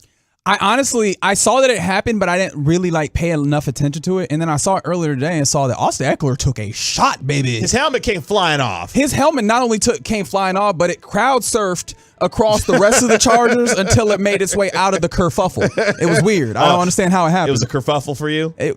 That's a great. I don't think I actually look. It felt like more of a brouhaha to me. A brouhaha. Okay, you know what? Yeah. If you got to look at the pregame fight between the Chargers and your Dallas Cowboys, let us know. 877-881-1053. What word would you use to describe what happened? I'm gonna go with a brouhaha. Brouhaha. Yeah, for that one. Okay, I like that. This comes from CBS Sports. Because it wasn't just a scuffle. It wasn't just a scuffle. Okay, right. I think it was a little more than a kerfuffle. Okay, all right. Brouhaha is what I'll go with. Very good, very good. Tussle. Okay. A tussle. Skirmish. Donnybrook feels a little much. I don't know that Donnybrooke's that was a little much. I guess the next level. I did see at least one haymaker. Okay. So, but I don't know. Would you go with Rigo? Skirmish or rumpus? Skirmish? Rumpus. I got to add rumpus. The rumpus is a good one. Rumpus, I like that's that. a new one. Yeah. What's going on in Philadelphia is an ass whooping. That's all I can tell you right now. I was about to say, yeah, they're winning 6-0, and I looked up, it's like, oh no, apparently Alec Baum went yard. It's 8. It's 8-0 Phillies in game 2 of the NLCS. For the 972, Donnybrook is what they're gonna go with. Donnybrook. Fisticuffs, okay. CBS Sports gives us this latest piece of content, what we learned from Week 6 in the National Football League. Let's start with Cleveland. The defense is as historic as the Dolphins' offense. Did you know that the Cleveland Browns right now have just allowed 1,002 yards through 5 games? That is the lowest total output for any team in that span since the 1970 Minnesota Vikings. You ever heard of the Purple People Eaters? I have. Yeah, that's what we're talking about. Real problems. Yeah. Real problems over there. No, when you first said it, I was like, that feels like a little bit of a stretch. I know this defense is very good. And you said it, I was like, actually, because this is the tough thing about it is like their offense has been so mediocre, if that, right? And it's something that we always talk about is Myles Garrett doesn't get his due just because he's on that team. But that is a team that has a whole bunch of dudes that can get after a quarterback and also work in the run on the defensive line and still has enough people in the secondary that they can play press man and feel comfortable about it. And so, yeah, man, that is a incredible defense that I guess I hadn't even given that much credit to because the credit that I had did not reach that level, and it probably should. They have been great through 6 weeks. Yeah, the Browns are allowing just 3.82 yards per play. That is the best in the NFL since the 2008 Pittsburgh Steelers. All the Steelers did that season was win the Super Bowl. Let me see what the efficiency numbers say about this defense, because how did I miss this? The defense so far is allowing the fewest plays, yards, points, and time of possession. That's all? Per drive. That's it? Nothing else? Not at least according to this. So if this offense, we were talking about who was hooping earlier. You know who was hooping for the Browns this weekend? Who's that? Amari Cooper was hooping for the Browns this past week. You're right. However, I know there's a whole bunch of people that just like let out a scream. Oh yeah, people lighting up the timeline with Amari Cooper. Like, oh yeah, he used to be a Cowboy. Yeah, that's right. As we continue to learn. Oh boy! Ooh! All right, so I just pulled up the EPA chart when it comes to defense for the Browns. I want you to tell me where the Browns are on this when you see them.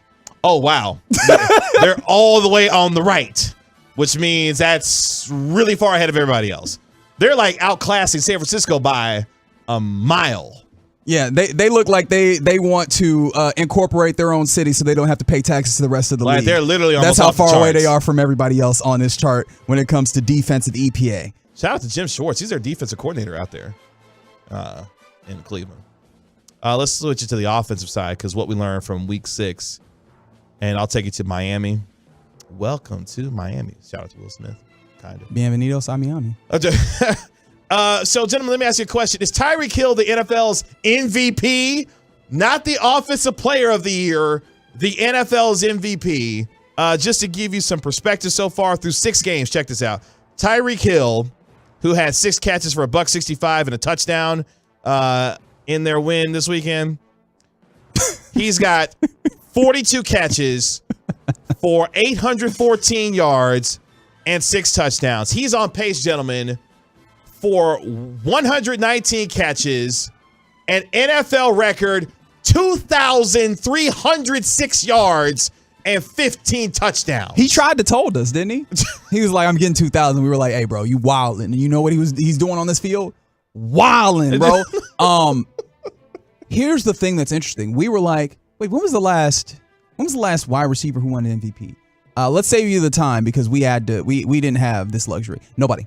No, there hasn't been an MVP. Never. Who's your favorite wide receiver that you thinking of? Randy Moss? I thought Jerry Rice had for sure won an MVP. None of them.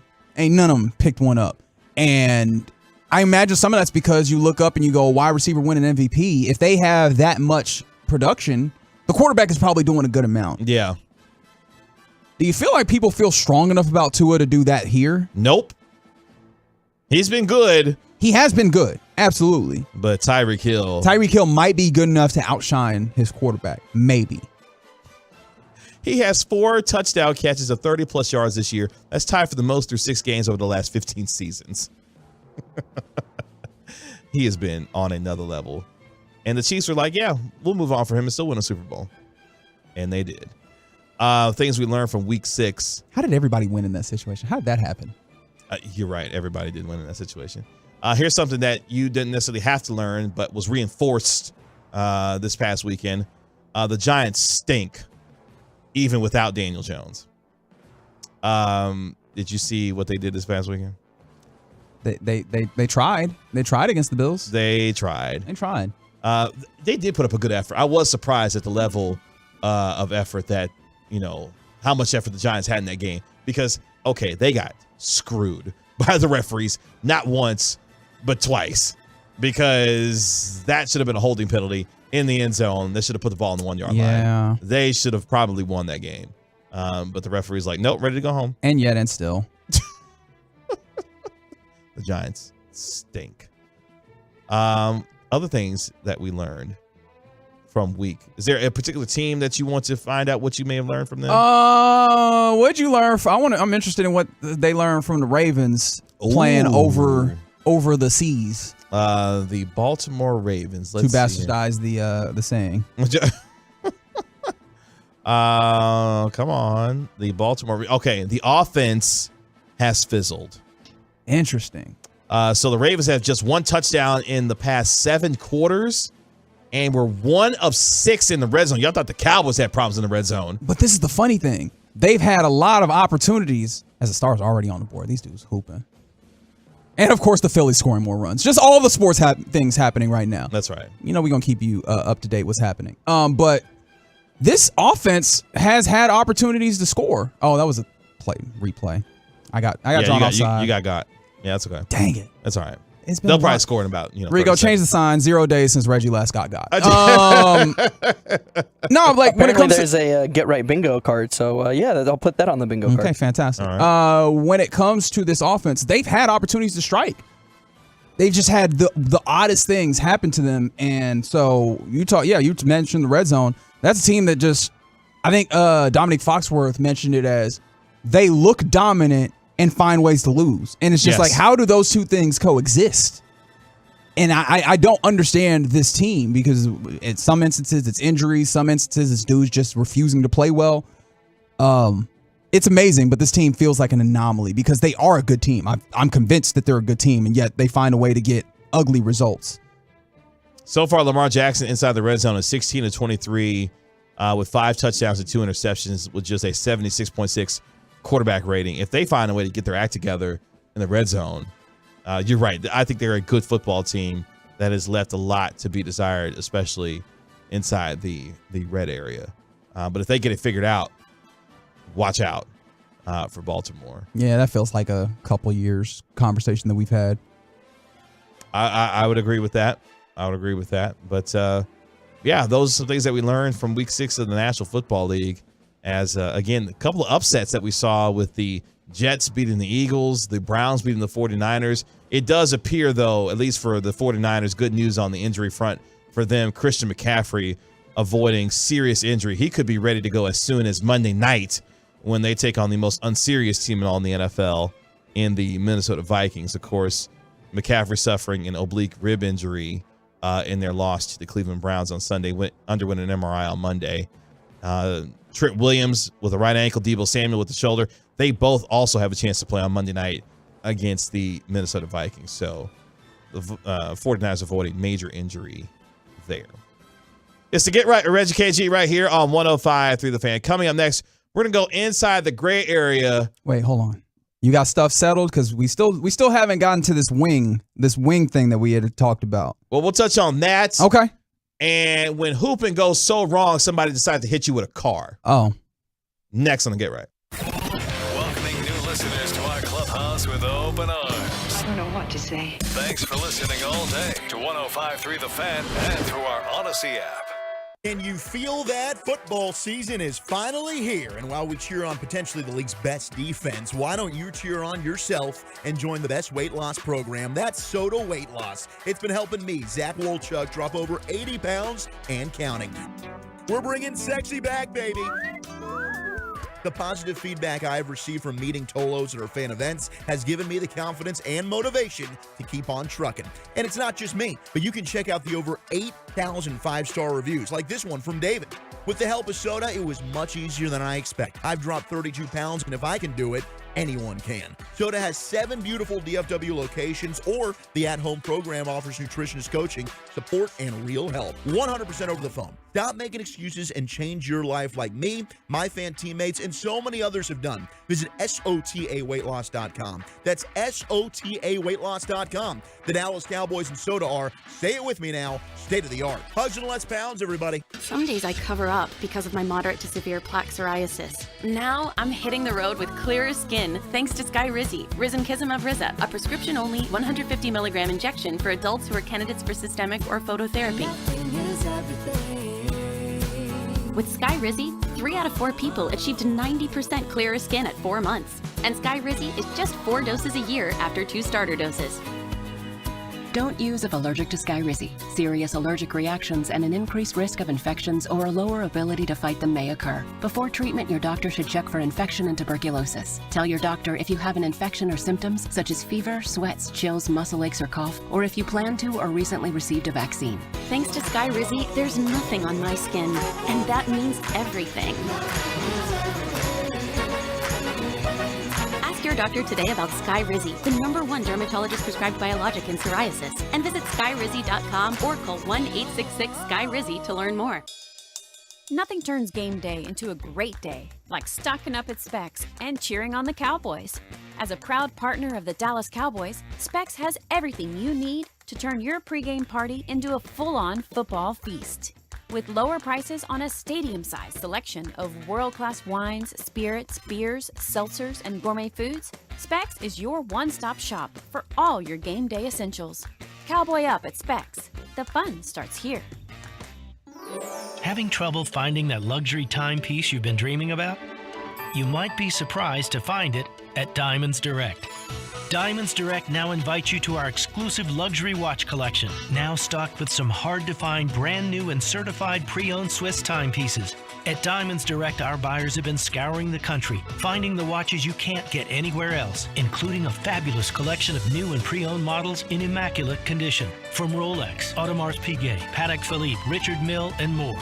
We've got Rolex Submariners, Datejust, Pepsis, Batmans, and other hard sought-after models. So if you're tired of waiting for years to get that luxury watch you've been wanting, stop waiting. Walk out with it today at Diamonds Direct. And if you have a fine Swiss watch you want to sell, our buyers are always willing to pay top dollar. Maybe it's time for a trade-in or a trade-up. Come and see the all-new luxury watch collection at Diamonds Direct. Get showroom directions, hours, and learn more at diamondsdirect.com. Get in zone, AutoZone.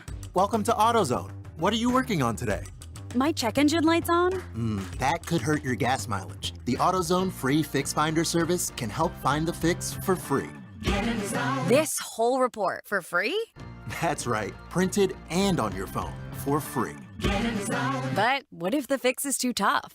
We'll recommend a local shop. Fix Finder, only at AutoZone. Get in zone, AutoZone. Restrictions apply.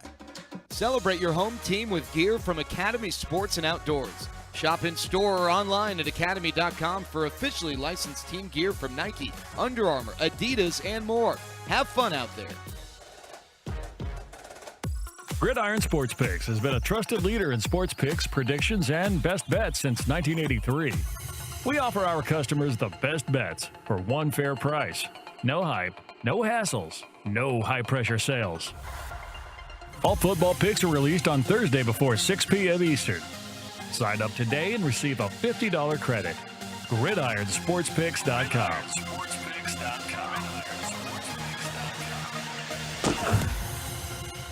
A lot of schools talk about training the cybersecurity workforce of the future, but do they really deliver? My Computer Career has been supplying the IT workforce with thousands of skilled, certified pros for 15 years. Train with the experts in support, networking, or cybersecurity, and start your career in months, not years. Upskill even faster on campus or live online. Qualified students may get financial aid, including the GI Bill. My Computer Career, accredited, acclaimed, effective. Take the free career evaluation at mycomputercareer.edu.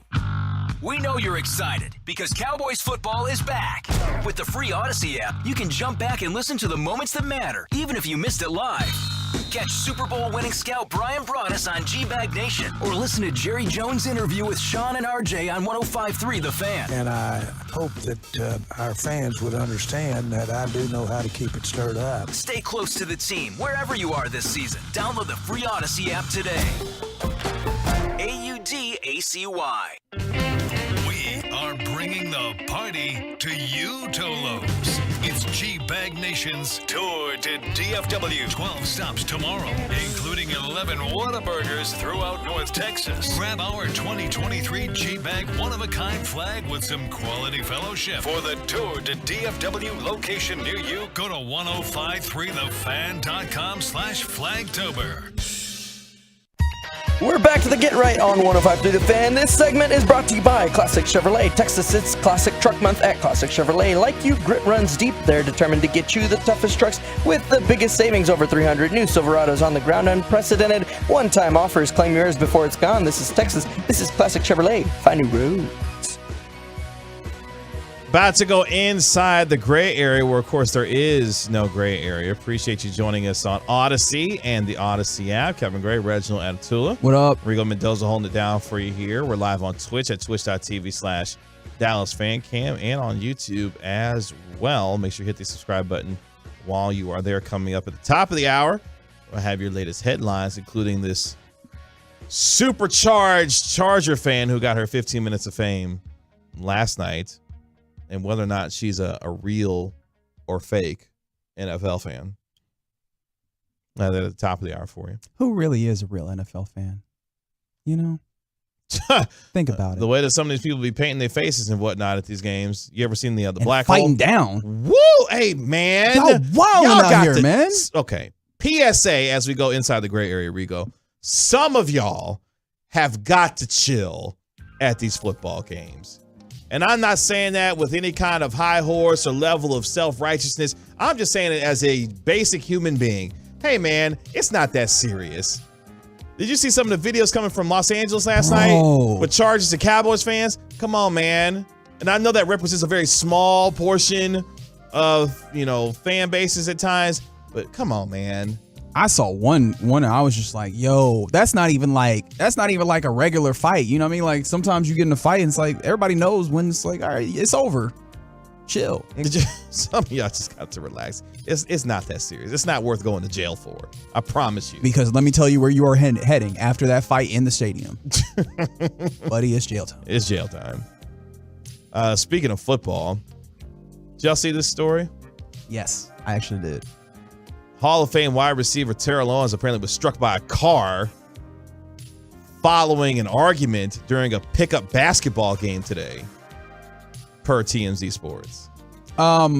My first question, indoor or outdoor basketball? Do we know? Because obviously my first thought was like, is it outdoor? Is that how he got struck by the car? But then I was like, it might have been indoor and then they went outside and he got hit and the person hit him with his car or their car or whatever. I just want to know if T.O. at his big age is playing outdoor basketball. Well, the incident occurred on Monday night in Calabasas, California, where Owens was playing basketball before arguing with someone on the court. After the game, the person Owens was arguing with got into their car and drove straight into the retired football player's knee. It doesn't say whether or not this was outside. Police said Owens didn't require medical attention, and they're currently investigating the incident as assault with a deadly weapon. You don't say. Yeah. No arrests have been made, nor has Owens made any comments at this time. So, yeah. Well, not street ball in the cul-de-sac. Just goes to show you. That's not T.O. untackleable even with the car. That's like, okay, now how angry do you have to be to be like, you know what? Hey, let me go get my keys. Y'all not playing for nothing, dog. Like, again. That's not to say that somebody couldn't say something reckless. It was T.O., But this is, and look, I play a very particular way. I'm not trying to say everybody's got to play the way that I do. But I'm just like, we not playing for nothing that much. I mean, there's one thing that, kind of taught. Hey, man, keep it somewhat respectful. It's not that crucial. Not from the 682. Texas is a mutual combat state. Laugh out loud, we good. Talking about the fighting at the stadiums. Come on, man. But hopefully T.O. is okay. It sounds like for right now he is okay. But, somebody must have said somebody about somebody's mama and got real upset. That's doing a lot. That's doing a lot. As we continue inside the gray area. So earlier I was detailing how I found out how Julio Jones became a Philadelphia Eagle. Mm-hmm. I was eating some wings at a place called Wing Snob. Pretty decent wings, but it's kind of at least in my humble opinion, knockoff of Wing Stop. With all due respect to Wing Snob. Respectfully. Yes, respectfully. Yeah, absolutely. On that tip real quick, I blame you and Carter Freeman for what I'm about to say next. What? Why did y'all tell me that Whataburger has the best chocolate shake I've ever had? Because I've never had the chocolate shake at Whataburger. Yeah, you need to. Okay. It's the best chocolate shake, yeah. It's the best one I've ever had. Well, if you want to get the chocolate shake at Whataburger tomorrow, tour the DFW, 105 through the fan, going to be at many Whataburger locations. See, check 105throughthefan.com to see what location. I know Hutchinson. See, as soon as I was about to say it, I fumbled. I was running like Deshaun Jackson, wide open. I just dropped the football at the 1 yard. At the 1 yard line. My bad, y'all. That's okay. Dr. Pepper Shake's pretty good too. Oh, okay. But G-Wood Tamu, I'm guessing that's an A&M fan, said 10 out of 10 can't confirm. So they're with you there. Yeah. Shake. I was like, y'all didn't tell me that Whataburger had the best chocolate shakes down here in these streets. But y'all started to detail some of the various wing places with funny names. Now, before I go to Rigo here, apparently, Rez, there's a particular one that you have confirmed. Yes, because from the 214, they said there's a brand new spot that's got the best strawberry wings, and I was like, that sounds interesting. And as I was about to read the name, and I was like, nah, this feels like a joke. They trying to get me. I have confirmed that this is a real thing. The wing spot's name is Gorilla Nuts. All right. You understand why I had a little trepidation. You understand why I couldn't pull the trigger on that one, right? Had to verify. Okay. Yep, I got you. But yeah, now I guess I gotta find a way to see what's happening with Gorilla Nuts. Yeah, that's gonna go ahead. You can send it to Lucius. It's fine. I know. Yep. I was like, you know what? I just have to say it. It's fine. Didn't even hit the eject button there. Strawberry wings. That's a hell of a concept. That sounds.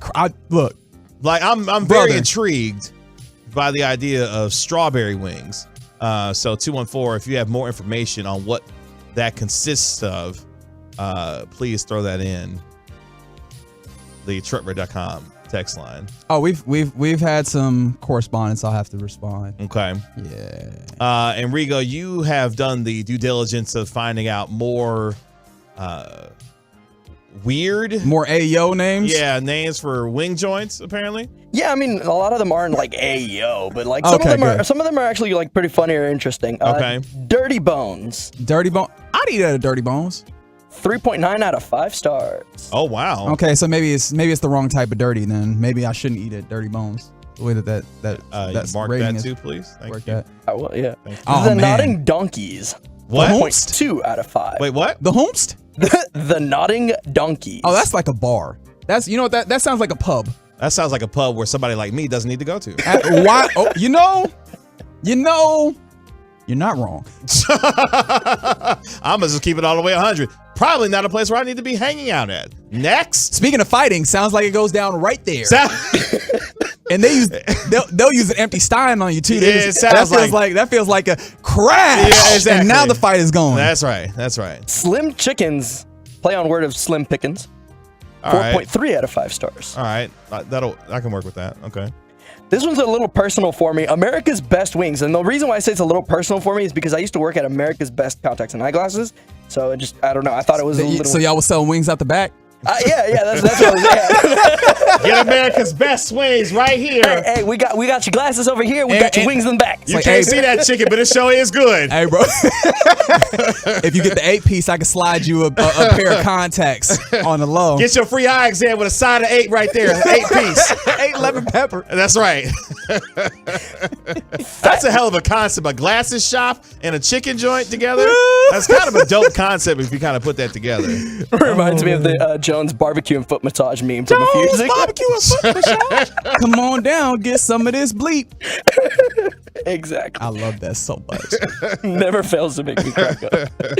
Fat Matt's Hot Wings. Fat what? Matt's, as in like his name is Matt? Yes. Fat Matt. Fat Matt sounds like he know what he's talking about. Well, it's also spelled with a P-H-A-T.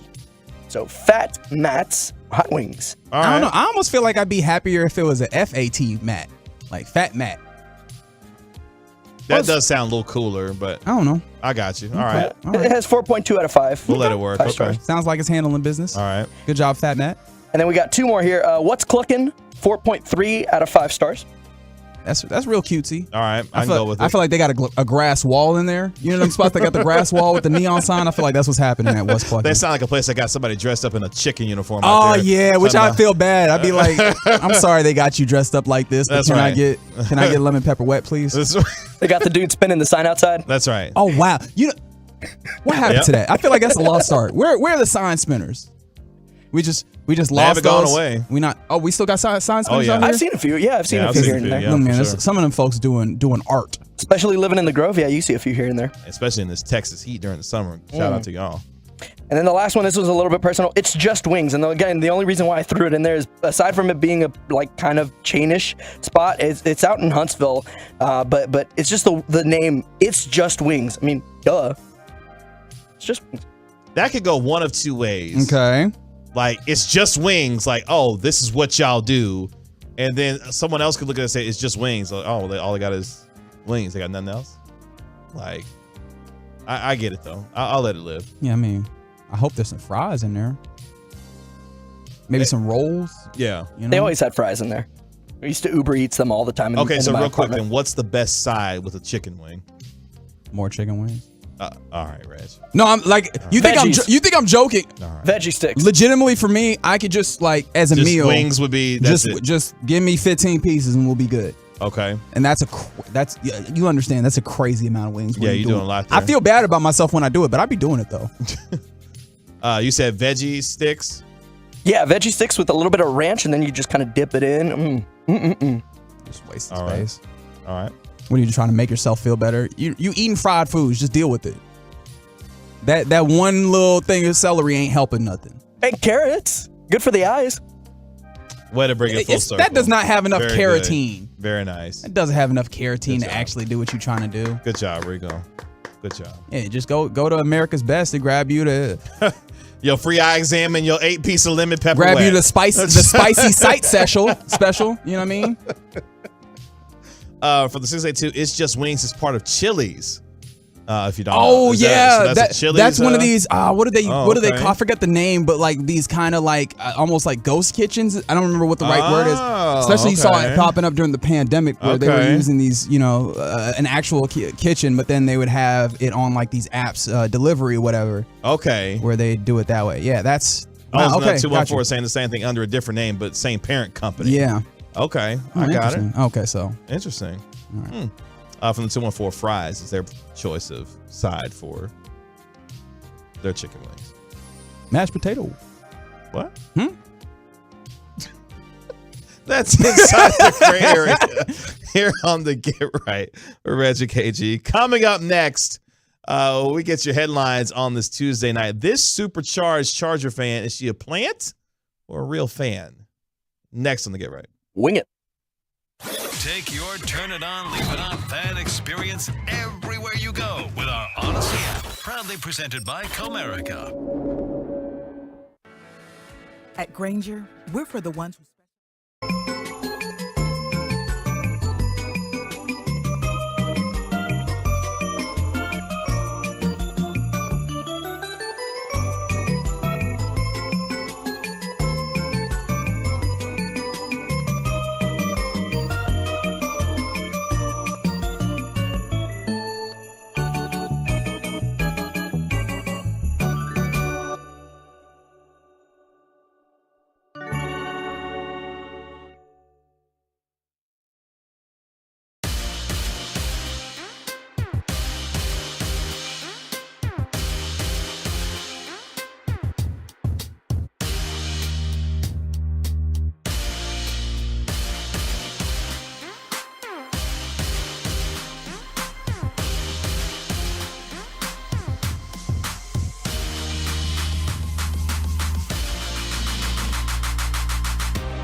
prescribed biologic in psoriasis. And visit SkyRizzy.com or call 1-866-SKY-RIZZY to learn more. Happy 62nd birthday, Granddad.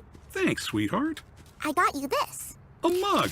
What does it say? Beware. If you are 60 or older, you may be at increased risk of serious consequences from RSV, respiratory syncytial virus, compared to adults younger than 60.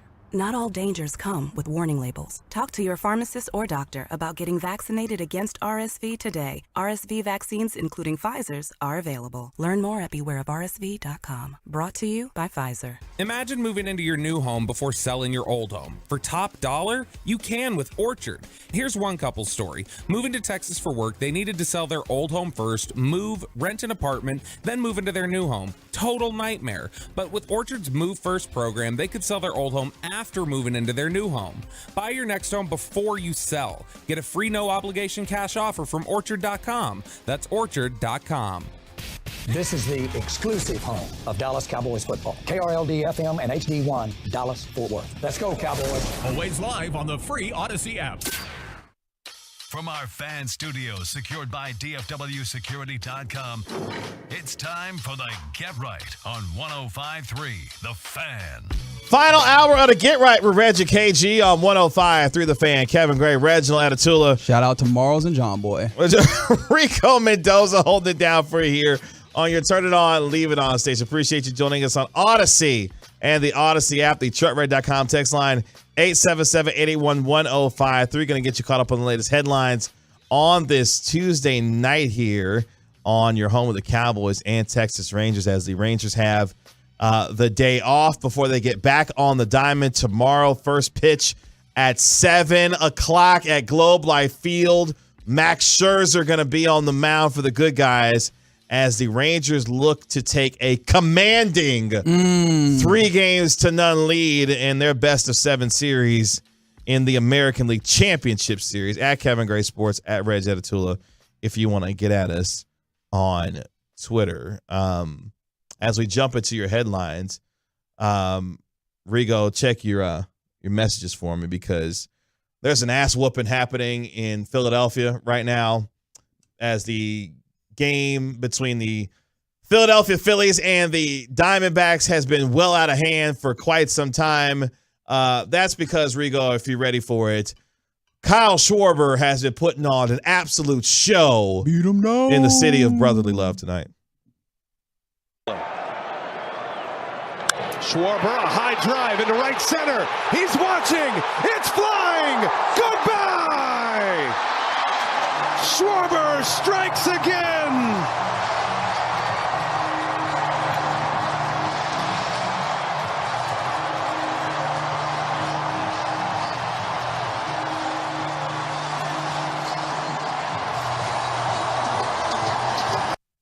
Brian Anderson on the call for TBS Sports, part of a absolute drubbing at the hands of the Philadelphia Phillies. Phillies up 10-0 in the bottom of the 8th inning. That was Kyle Schwarber's second home run of the night. Yes, Dawkins, he was hooping. Hooping.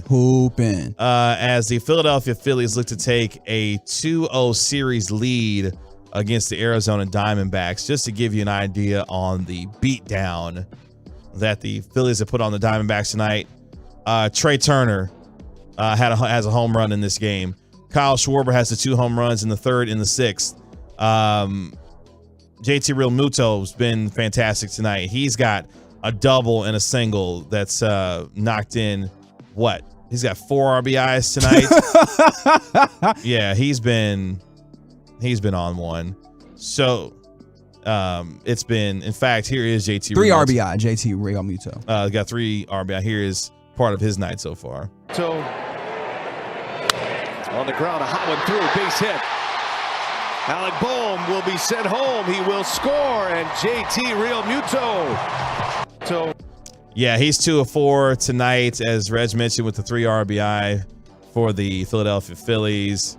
It's just been a show, and offensively, they have just crushed the Diamondbacks. They are well on their way to a 2-0 series lead, as the series will move to Arizona for games 3 and 4, and that may be it. Should I do the thing?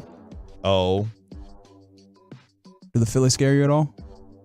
that offense Mm-hmm. and what they've gotten so far from Zach Wheeler and Aaron Nola. Correct. Yeah, man.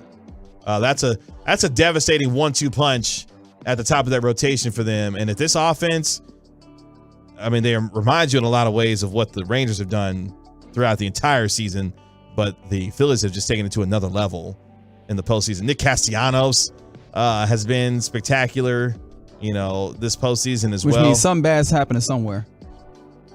Yeah, it's just off the charts for them. Yeah. Now, the one thing I can say is it does look like that 9-hole ain't exactly hitting, but I mean, but they got a lot of guys that line up, and I see you 214 that you don't feel like the Philadelphia Phillies scare you, and but between Schwarber and Trey Turner and Harper and Real Muto, Castellanos, like they got a lot of dudes in that lineup that can hit the ball out of the ballpark. Yep. Which can change the course of a game very, very quickly. So I would put some respect on the Philadelphia Phillies 214. This is not a fluke that they look like they're about to make their second consecutive World Series appearance. And I mean, they went through some good teams to get there, and I guess it's the postseason. You're going to go through good teams to get anywhere that you want to go. Mm-hmm. But I know for me personally, I was excited to see this team in postseason baseball, and it seems like they rewarded my excitement at the very least. They have delivered in a big way. Speaking of delivering, before we get to the Charger superfan, did you see the numbers from the Jets-Eagles game? No. The viewership for that game? Uh-huh. Well, it delivered a massive rating. Check this out. I guess that makes sense. You're talking about two really big markets in New York and Philadelphia.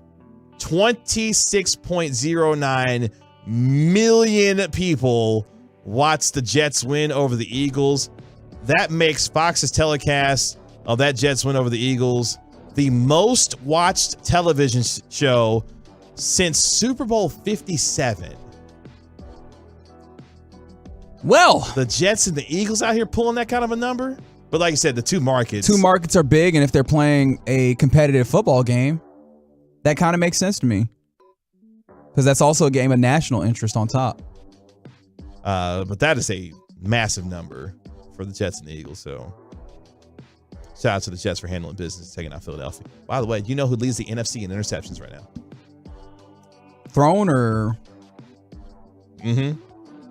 The NFC. Well, I'm guessing that you're going to tell me that it's Jalen Hurts. Jalen Hurts. Yeah, he's got 7 interceptions. Y'all keep that same energy.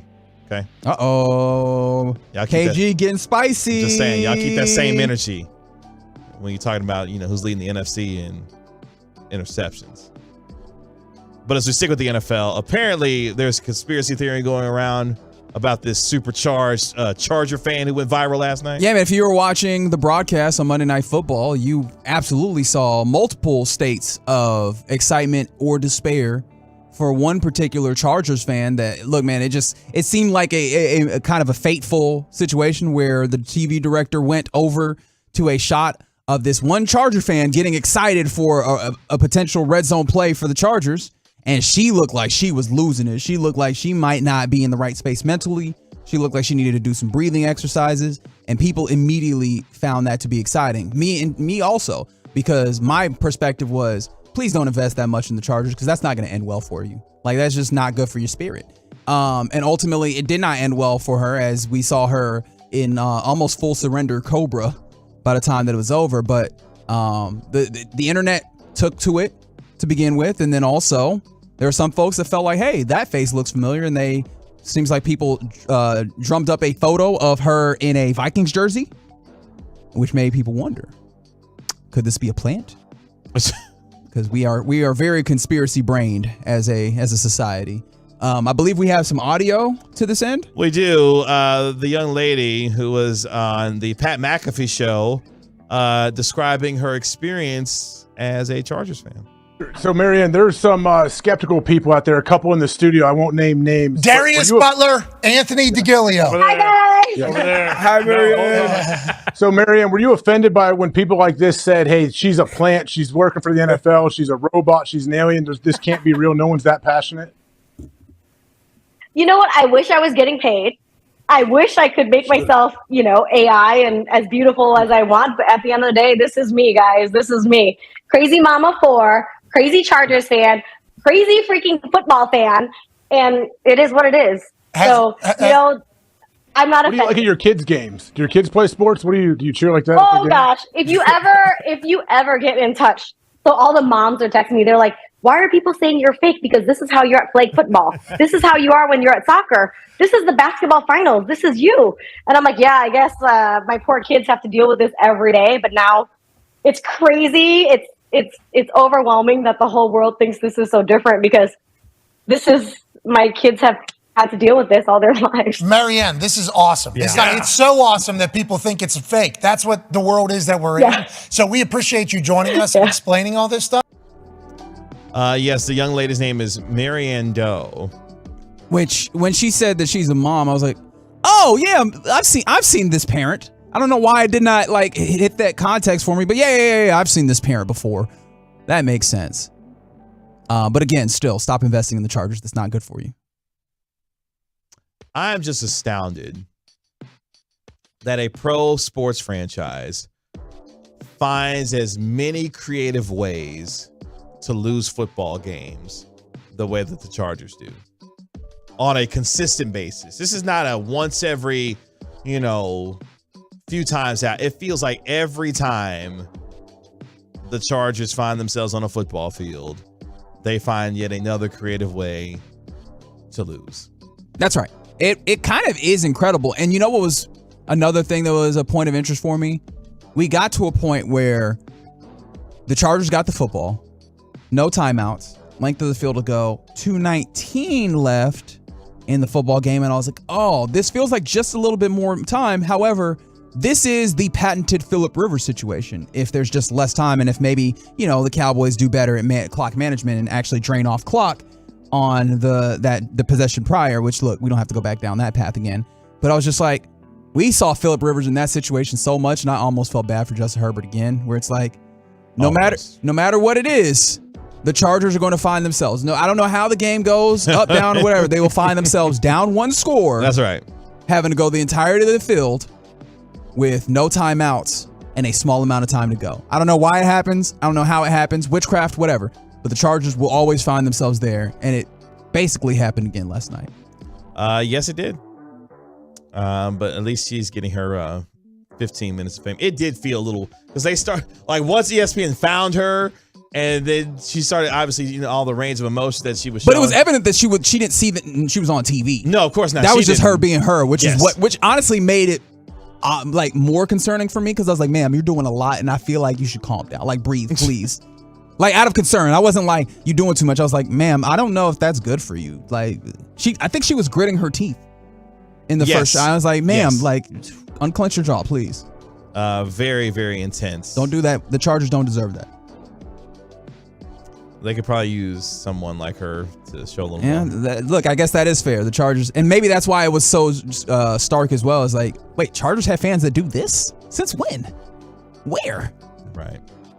I got a question for the two of you. Should I be concerned before the season starts, as we are officially 1 week before the NBA season starts, and Luka Doncic has a calf strain that will keep him out of Friday's preseason finale against the Detroit Pistons?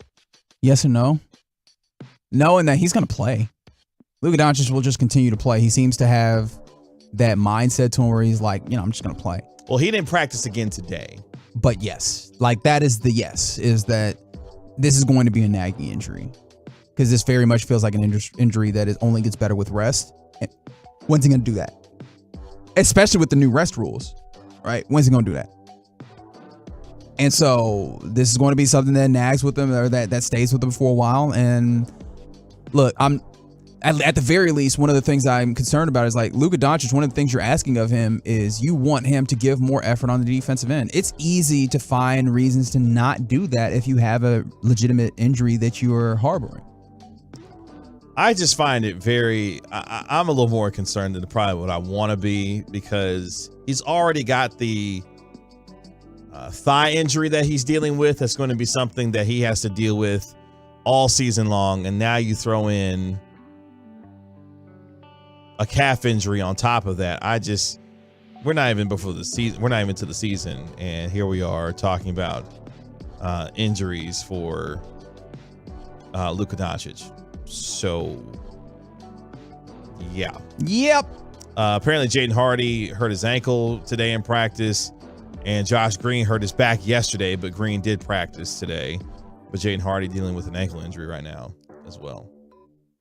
Well, that's not fun, but you do have a lot of guards, but that's one of the ones that you definitely want to see flourish and have more opportunities in a rotation to maybe grow, because he has the potential of being kind of like, and this is a high-end version of this. I think he has the opportunity of being something like a Jordan Clarkson 6-man, where you come in just like, hey man, go get buckets. Much better defender. Are you talking about Jaden Hardy? I'm sorry, not Josh Green. I'm sorry. Jaden Hardy, yes. Yeah. Josh Green is likely a starter on this team. Yes, he should be. Jason Kidd.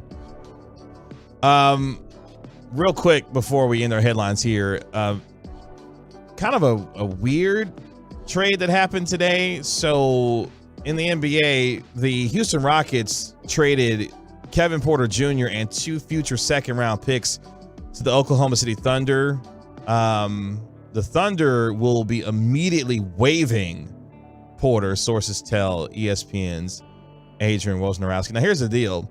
The Rockets are getting Victor Oladipo and Jeremiah Robertson-Earl in the deal that will send a 2027 second-round pick via the Minnesota Timberwolves and a 2028 second-round pick via the Milwaukee Bucks to the Thunder. Essentially, the deal allows the Thunder to gather up draft assets and requires them to pay the $16.9 million of guaranteed salary left on Porter's new 4-year contract, and saves the Rockets $5.5 million in salary. Yeah, they had just recently given him a new contract before we found out pretty much this offseason that he had charges in Manhattan of assault against his former girlfriend, Kaiser, and I always mispronounce her last name.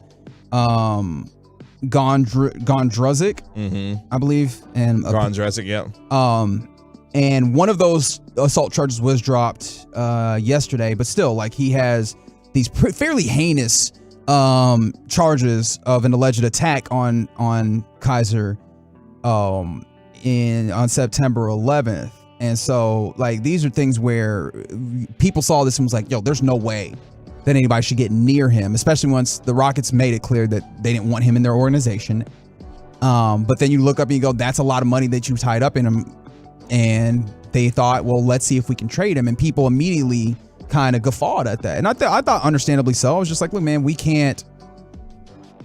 I don't know if a team will feel comfortable making that trade, even though I don't think anybody's actually going to play him. It would just be like a contract shuffle. And apparently here comes Oklahoma City Thunder. I wonder if there are Oklahoma City fans that are shamed that OKC did this. But they do have the type of space to be able to absorb his contract, and the Rockets, and they have a lot of assets. Like, that's a team that has a ton of talent to begin with and a whole bunch of draft capital that they're still going to have to utilize.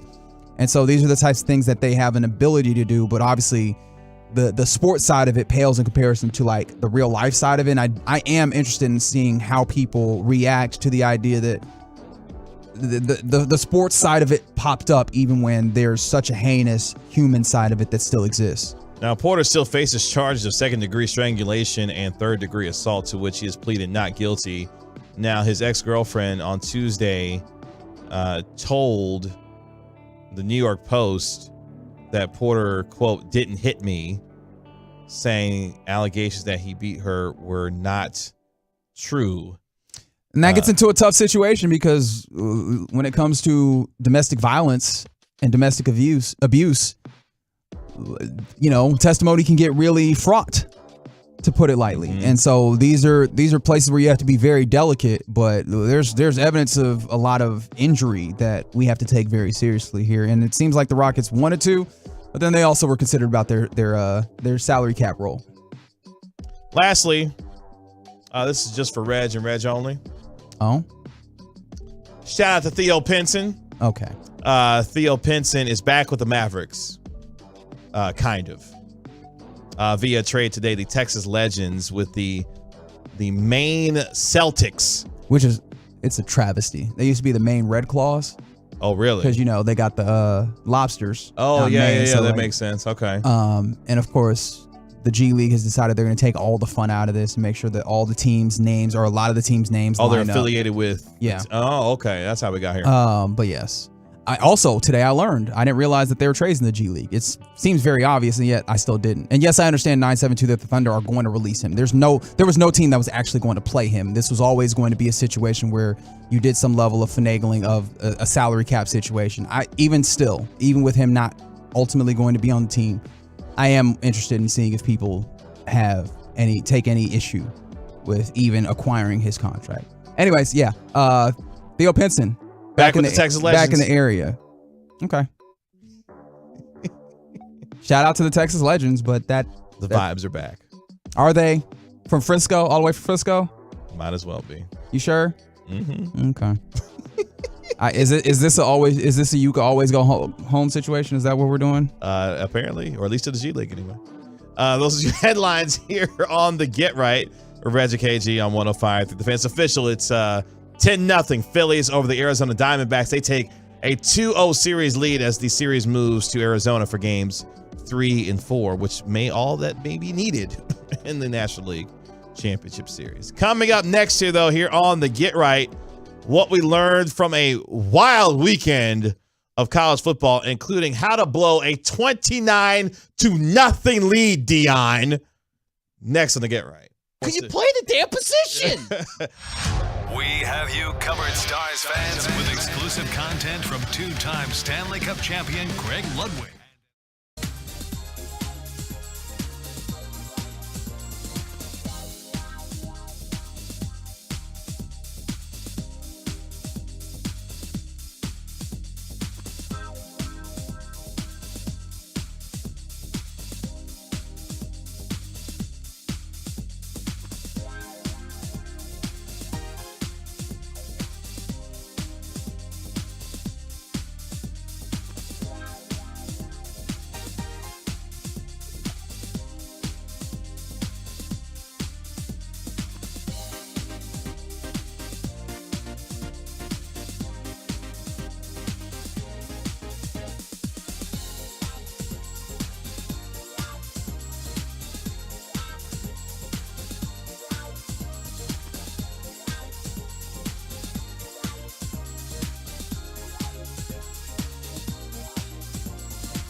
Some intimate parts need the gentle, easy trim of a Gillette trimmer. And some need the closeness and comfort of a Gillette Intimate Razor. While others need a Gillette Anti-Chafe Stick. Gillette Intimate, the best a man can get, down there. Buy now. Guys, this year's bye week is the weekend of October 21st, otherwise known as the weekend you do something special for your girl. While the boys have the weekend off, the Feel Good Dallas Wellness Festival, presented by Sanctum Wellness, is coming to the Morton H. Meyerson Symphony Center. At Feel Good Dallas, you'll get to do yoga with members of the Dallas Symphony Orchestra playing right in front of you. Take in fitness experiences with Dallas's best DJs playing, plus meet experts on fitness, nutrition, sleep, and more. Find your Feel Good. Get your tickets now at feelgoodaf.com. That's feelgoodaf.com.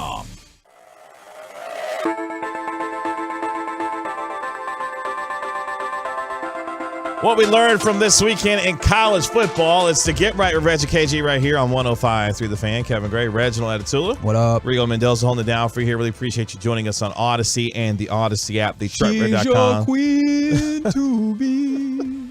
DetroitRed.com, text line 877-881-1053 if you want to get in on the conversation. Reg and I will be off tomorrow. Well, Reg will be working. I'll be off tomorrow. I mean, I'm not going to be in this time slot. You're going to be hearing Rangers baseball on the home of the Rangers. If you want to listen to Cowboys Crosstalk while you're watching the Rangers game, you can do that on our sister station, 1080 KRLD on the Dallas Cowboys Radio Network. Tomorrow from 7 to 8 p.m. Yes. As the Rangers, of course, will be in action at Globe Life Field. Look, shout out to the G-Bag Nation. They're going to be at Globe Life Field tomorrow ahead of Game 3 of the American League Championship Thursday Series. as well, right? Am I bugging? I know at minimum tomorrow for sure. Today's been a weird day. Not a bad day. Long day. But I could just only imagine the atmosphere of what it's going to be like inside that ballpark tomorrow night with Max Scherzer taking the mound and this crowd getting to welcome home a team that has just torn through the playoffs at this point. Yeah, I mean, people showed up for Game 3 of the division series. I can't imagine. Like, you've given the team has given you that much more to root for. I can't imagine how nice it's going to be at Globe Life Field tomorrow. This team literally sits 2 wins away from advancing to the World Series. I don't remember who was saying it, but like this team is, I mean, just based off of accomplishment, got to be top 3 team in Rangers history. Already? Wow. Right? Like ALCS has the opportunity to go to the World Series. Yeah, I mean, like just off of accomplishment alone. Yeah, with an opportunity to keep going upwards. Like, you got to be able to show up for this team. Yeah. You're actively as you're watching it, know that you're watching some level of history. That matters. Or at least I would hope it does. If the Rangers are able to handle this team in their own ballpark, because we know that the Astros have struggled at home and have been really good on the road. But if they are able to, what a stupid year. If they are able to handle this, in 5 games, because games 3, 4, and 5 are at Globe Life Field. Yeah, man, all bets are off at that point. You're in the World Series. And it looks like on a collision course with the Philadelphia Phillies, the way that they've destroyed the Arizona Diamondbacks in the first 2 games of their series. Let's talk a little college football, though, here on the Get Right. An interesting weekend in college football, as it is every weekend. What's the tagline that ESPN uses?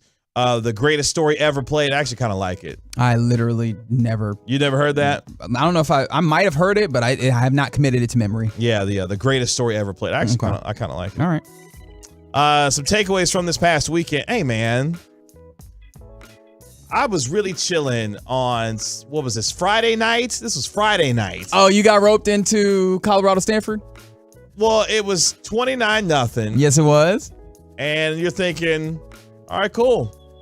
Dion and company gonna cruise to a nice win at home. Okay. Pull within 1 win of bowl eligibility. One would think. And next thing you know, Elik Ayominor. Get the ball to him. You know what the weirdest thing of this game was? As Elik Ayominor put up, what was it, 200 and... I can't even remember how many. Like, it really does feel like it's been a million years since this game happened.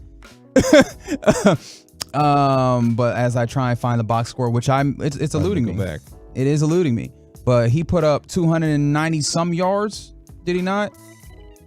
I believe so. I'll find it for and like you. 250 of those were in the second half as they continue to slant Colorado to death. And the thing that occurred to me, he went for 13 for 294 yards and 3 touchdowns. There it goes. And the thing that I think should have occurred to a lot, and I imagine occurred to a lot of people, is that all of this was happening on quite possibly the best defensive back in the nation, Travis Hunter.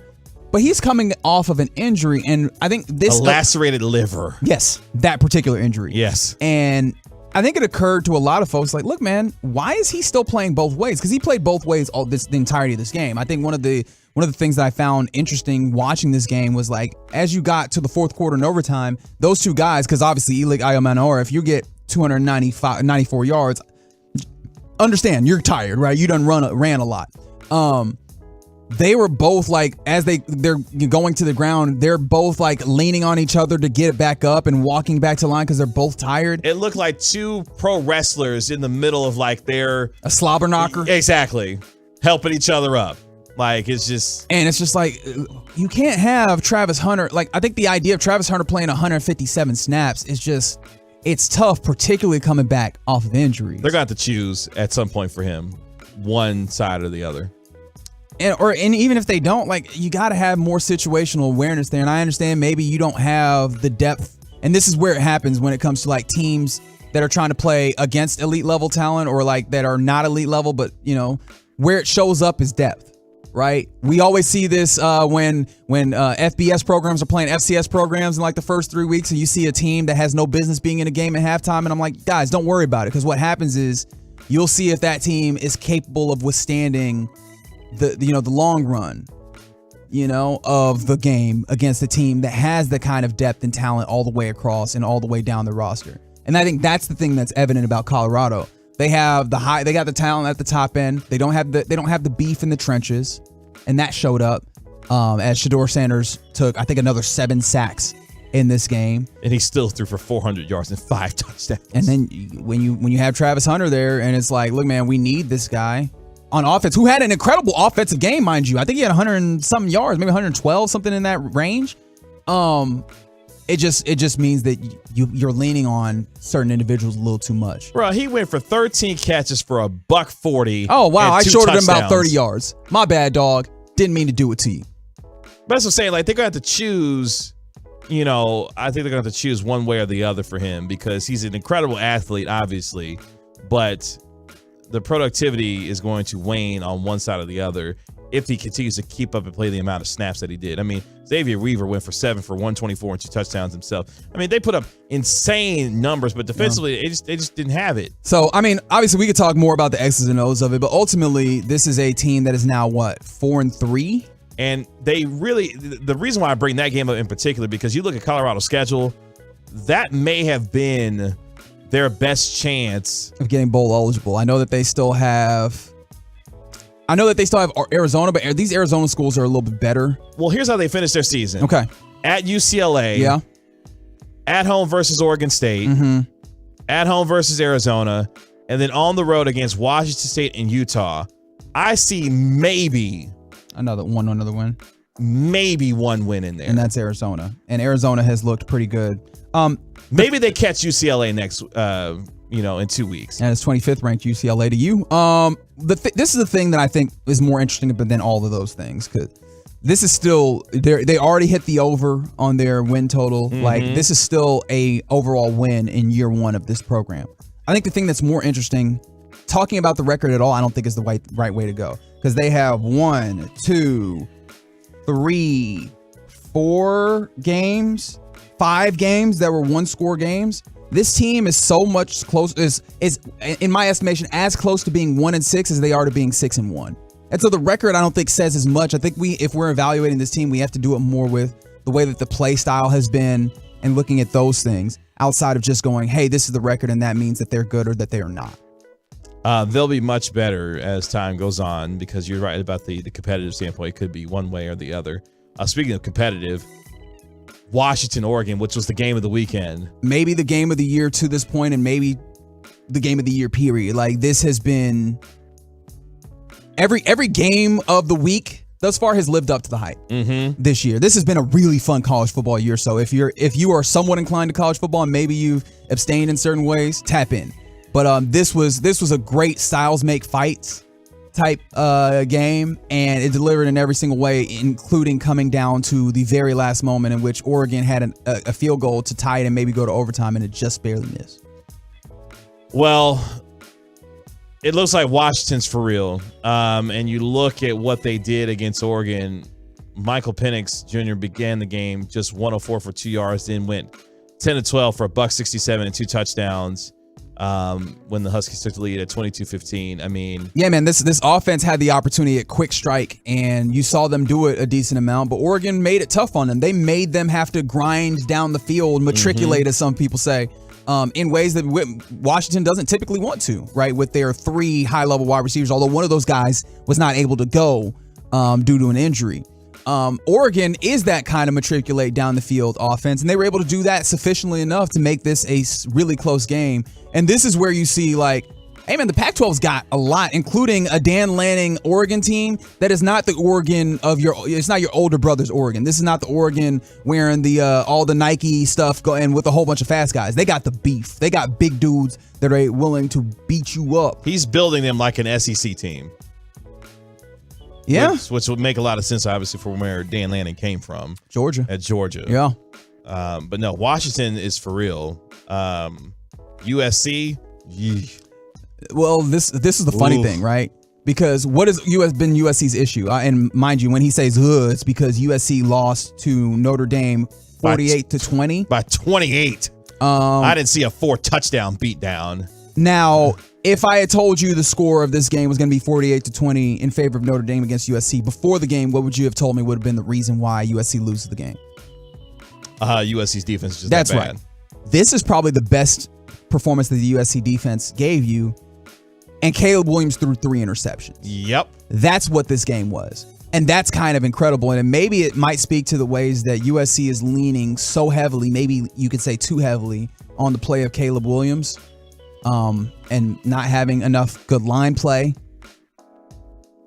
because look, I mean, I don't want to say fluky, because obviously interceptions and then a punt return touchdown are what get Notre Dame in this place where they have an opportunity to really win this game in a big way.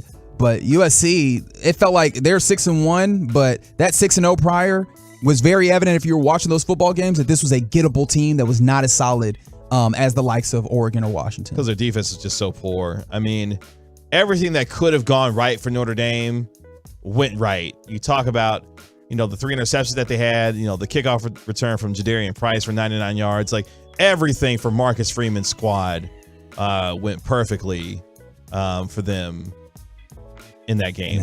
That man needed it. Who, Marcus Freeman? Yeah. Hey man, shout out to him and his his starting 15 he got at home. Okay. All right. Okay, so real quick, it's funny because I showed my wife, like, hey. And you're speaking about the fact that he has like 5 children. Yeah, exactly. Okay. It's like 6 or something. Oh, is it? Okay, my Yeah, bad. Didn't mean to short him. But every time I see him, I say, babe, let's say a special prayer for Marcus Freeman. Okay. It's like, because he got the whole family got to support. I don't like Notre Dame, but man, I'm praying for that brother because he got woo. And they've had a few losses that have made it so that if they wanted to get him out of there, I couldn't complain. So getting that win against USC, which is one that they care about a lot. They do. Notre Dame USC is a matchup that means something to those programs. So getting that win, I imagine, was very special, especially with a almost consensus number 1 overall pick across the way from you. And I can't get out of this segment without shouting out my own Missouri Tigers, who went to Lexington and put an ass whooping on Will Chambers' Kentucky Wildcats, 38-21. I swore Kentucky was going to muck this up, but maybe Devin Leary just ain't got it. My bad. Will was so upset with Devin Leary. He can't stand him right now. Which gets my Tigers now to 6-1 on the season. Bowl eligible as we welcome in South Carolina this weekend before we set up a date with Georgia. Is that what you want? You think that's what you want? Well, you know what Georgia's dealing with now. Brock Bowers may be done for the season after his injury. And if I was some level of advisor to him, you don't owe the University of Georgia not a damn thing no more. We'll see in the draft in April. Focus on your star player, my boy. But Mizzou's got a chance. If they beat South Carolina to put themselves in the driver's seat. If they find a way to upset Georgia and Athens, it won't happen. But it's okay to dream. Florida State's good at football. Florida State's so damn good. And you know who's really good? And it's not me. Like, this is not I know more than you. This is just, if you watch it, he shows up. Shout out to Keon Colbert for being really good, dog. That one-handed grab that he had this weekend. So you remember Calvin Johnson? I think it was 2005 when he was at Georgia Tech. I could have the year wrong. But anyway, long story short, you remember that catch he had where he reached back? Yes. This obviously it's going in a different direction, going up and get it, but it just reminded me of the strength that Keon Coleman had in catch. Jeez. Yeah, man. There's so much college football stuff that we're not going to be able to get into all of it, but it's always fun to be able to talk a little bit about it. Fun weekend. By the way, check this out. Game of the weekend this coming weekend. Yeah. It involves the team we just talked about. Florida State. How about them hosting Duke this weekend? Yeah. Number 16 Duke. Yeah. Tobacco Road has two of probably the three best teams in college football in the ACC. Two of the four best teams in the ACC. Miami's actually good, even though Mario Cristobal doesn't care to coach on the field. You got two huge games. You got Duke and Florida State, and then the other one is on Fox. Big noon kickoff. That probably is the game of the week. I'm sorry. Number 7, Penn State goes to Columbus, Ohio to take on Kyle McCord and Marvin Harrison Jr. Brother. 9 of his last 14 games got over 100 receiving yards. I think this might be the one. Look, I know that there's going to be Ohio State fans. I think this might be the one that does it. Because we talked about teams that have looked shaky and been gettable. OH. You think Penn State gets them this weekend? They might could. That's what we learned from this past weekend in college football. Shout out to Craig Smith, gets the goal for the Dallas Stars as they take a 1-0 lead on the Vegas Golden Knights. Coming up next is the final call. Coming up Wednesday morning on Sean and RJ, we'll get you ready for Max Scherzer's return in Arlington. NFL Power Rankings at 8, and we'll chop it up during the Expressway. It's a Hump Day edition on The Fan. Oh, I'm sleeping like a baby again. Getting 7 or 8 hours of sleep a night feels so great. And no, it's not some magic pill. It was letting go of over 80 pounds with soda weight loss. Because there's so many crazy great side effects from letting go of all of that unhealthy fat. Zach Wolchuk of the G-Bag Nation, and it's not just me or my fan teammates, but also over 8,100 of the incredible 5-star Google reviews at SOTAweightloss.com. And as we move into fall, I'm having to get some new clothes because I can't fit into those triple XL shirts anymore. And those old jeans I had are way too big. Just like this review from Aaron. How are you feeling thanks to Soda, sir? Feels great. I fit into my clothes again, which is nice. My fat guy wardrobe was getting to be too small, so hopefully I'm going to get to mid-size guy wardrobe here pretty quick, and then eventually back down to the normal human size wardrobe. Visit SOTAweightloss.com. That's SOTAweightloss.com. The Dallas Cowboys and Soda are, say it with me now, state of the art. Hugs and less pounds, everybody. Prescriptions require an online consultation with a healthcare provider who will determine if appropriate. Restrictions apply. See website for details and important safety information. Subscription required. Price varies based on product and subscription plan.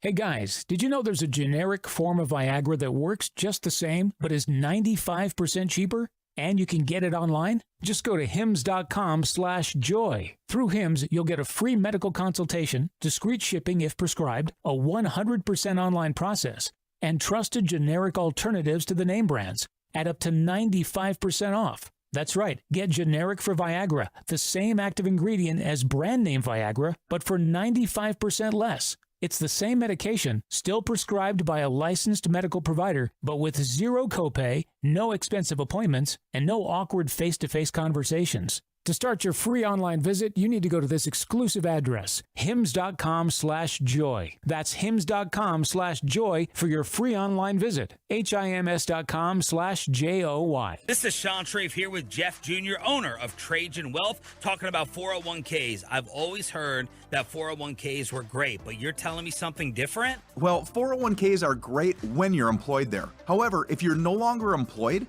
you probably don't want to keep that 401k with your old employer, and you probably don't want to roll that old 401k into your new employer's plan. Really? Why is that? Well, most 401ks have limited investment options and can cost you thousands of dollars more in fees. And that's true even if you roll it over into your new employer's 401k. You also lose a lot of control by leaving your 401k with your old employer. If the company sells or merges, they often freeze it. Now that is great insight. If you have a 401k with an old employer, stop what you're doing and call Trajan Wealth. 469-579-3500. That's 469-579-3500. Advisory services offered through Trajan Wealth LLC, an SEC-registered investment advisor, paid advertisement. When you play football on an elite level, you have to stop making excuses and just dig in and make it happen. Now, it just so happens that Soda Weight Loss is the chosen weight loss program for the Dallas Cowboys organization and fans. The reason? Because Soda wants to help you get rid of the excuses and live your best healthy life. But hey, you don't just have to take my word for it. Listen to Steven, who lost 46 pounds through Soda Weight Loss. I'd been wanting to lose weight, and I tried on my own. I either didn't keep up with it, or it just didn't work out. I'd been seeing things for soda, but I was like, okay, I got to go see what it's all about. So we came up here and talked to a nutritionist and loved every bit of it. It was a great idea. It's a great experience, and I couldn't be happier, honestly, with the results and being able to stick with something and kind of the accountability of it. It's been great. Soda Weight Loss is the chosen weight loss program for the Dallas Cowboys organization and fans. So join Steven and me, Bobby Belt, as I'm now fitting into a smaller belt. Visit SOTAweightloss.com. Soda Weight Loss is, say it with me now, state of the art. Celebrate your home team with gear from Academy Sports and Outdoors. Shop in store or online at academy.com for officially licensed team gear from Nike, Under Armour, Adidas, and more. Have fun out there. If you turn it on and leave it on the fan, you know we're DFW's sports leader on insight and original content all day long. No need to go back and search for it. We send it to you. Yeah. Sign up for our fan newsletter today at 1053thefan.com. Proudly presented by Bosch Power Tools. RJ Choppy here for Boomer Jacks. Who loves football? That's right, me too. And Boomer Jacks is the best place to catch all the college and pro football action. And it's not just for weekends. Any day of the week is a great time to head for Boomer Jacks. You also got baseball playoffs coming up. Wall-to-wall TVs, ice cold beer, drink specials starting at just $3 all day, every day. It's the best happy hour in DFW, the best place to watch your favorite team. 16 DFW Boomer Jacks locations. Find yours online, boomerjacks.com. I dare you to meet your friends at Scream's Halloween Theme Park for the ultimate Halloween experience. With free parking, compliments of Legacy Chevrolet. Open now through October 28th. Get discount tickets now at screamspark.com. If you turn it on and leave it on the fan, you know we're DFW's sports leader on insight and original content all day long. No need to go back and search for it. We send it to you. Yeah. Sign up for our fan newsletter today at 1053thefan.com. Proudly presented by Bosch Power Tools. From spring training, Hayes is going back. It is gone to Champagne Spring. Hey guys, we got Nathaniel Lowe down here. What's this like? It's so great. This is what we play for. Others will try to duplicate, but you know who's been your day one Ranger station. Yes, you did. And that's the Fan. Final call here on the Get Right with Reggie KG here on 105.3 The Fan. Kevin Gray, Reginald Atatula, Rigo Mendoza. Really appreciate you having joined us here on our 3 hours tonight. The Get Right will be off tomorrow and Thursday, actually. That's right. Games 3 and 4 of the ALCS, where your Rangers are hosting the Houston Astros with the opportunity of maybe getting a sweep. Getting the clean sweep. If nothing else, they will play games 3, 4, and 5 at Globe Life Field. At Kevin Gray Sports, at Reds, at Atula. Before we get out of here, it is the final call, Rigo, here on the Get Right, where it's the end of an era in boxing today. Yeah. As Showtime announces that they are getting out of the boxing business at the end of 2023. Yeah, this is kind of incredible. And we've had the conversations, or not necessarily we, but like the larger we have had conversations about, man, boxing is dying, boxing is dead. And one thing I've always said is like boxing just isn't going to be the, America's pastime of sorts, right? It's not going to be the main sport, but it's always going to have a niche. And I'm kind of starting to question that, because we've seen over the last few years so many places give up on boxing in a way, right? HBO got out of the boxing game. ESPN doesn't host Friday nights no more. Like they'll do it on like ESPN Plus or whatever. Showtime is now out, right? Like, it just feels like people will show up for big fights, but now there's not, the legacy places that held up the fights seem to be letting it go. Yeah, it's a very interesting time in the sport when it comes to who will be at some point, diving into who's covering these events. But yeah, Paramount Company confirming today that it's shutting down Showtime Sports and Showtime Boxing by the end of 2023 as CBS exits boxing after decades in the sport, which will see a lot of really popular names from a broadcasting standpoint come free. Particularly Mauro Ranullo, who does a terrific job with their boxing coverage there. Interesting to see what will happen with him. But yeah, Showtime also stopped promoting MMA as well, leaving Bellator's future up in the air. Oh, that's really unfortunate. So we'll shake up the MMA game as well there. So maybe someone anything that gives Dana White more market share is not something I'm happy for. Well, yeah, that's a good point. But will Amazon jump into the game? Obviously the zone has that space there, but and look, having if you are a boxing fan, having that place where constantly fights are going to exist is cool, but like we're just further making it further niche, this boxing thing. And I wonder if that's just going to be the way that a lot of sports that are not major ones end up going, where they end up being niche. Just like with soccer in America, MLS, you have the Apple League Pass, and even with Premier League, there's that it's going to be on a very particular streaming site. If you watch La Liga, it's going to be on like ESPN Plus. It's really starting to feel like if you're not watching NFL football, and even NFL football, we're starting to really have it kind of end up in certain niche places. Sports broadcasting is getting really intriguing, and I don't know exactly where it ends up landing, but it's definitely shifting. That's the thing that's very evident. Premier Boxing Champion is exploring broadcast deals with Amazon Prime Video and The Zone, sources tell Mike Coppinger, who covers boxing for ESPN. So just something to watch there. Very interesting ending of an era in boxing for Showtime and Showtime Sports there. I guess I probably should give like a quick shout out to a lot of UTA students that I was able to talk to. Yeah, real quick. Yeah, real quick. Shout out to Jimmy and Derek and Kiara and Gracie and Logan. There's some other names, and Brittany. There was a lot of UTA students that I was able to talk to at UTA Com Day about the media business. Very nice. Well, shout out to them. Passing on the advice.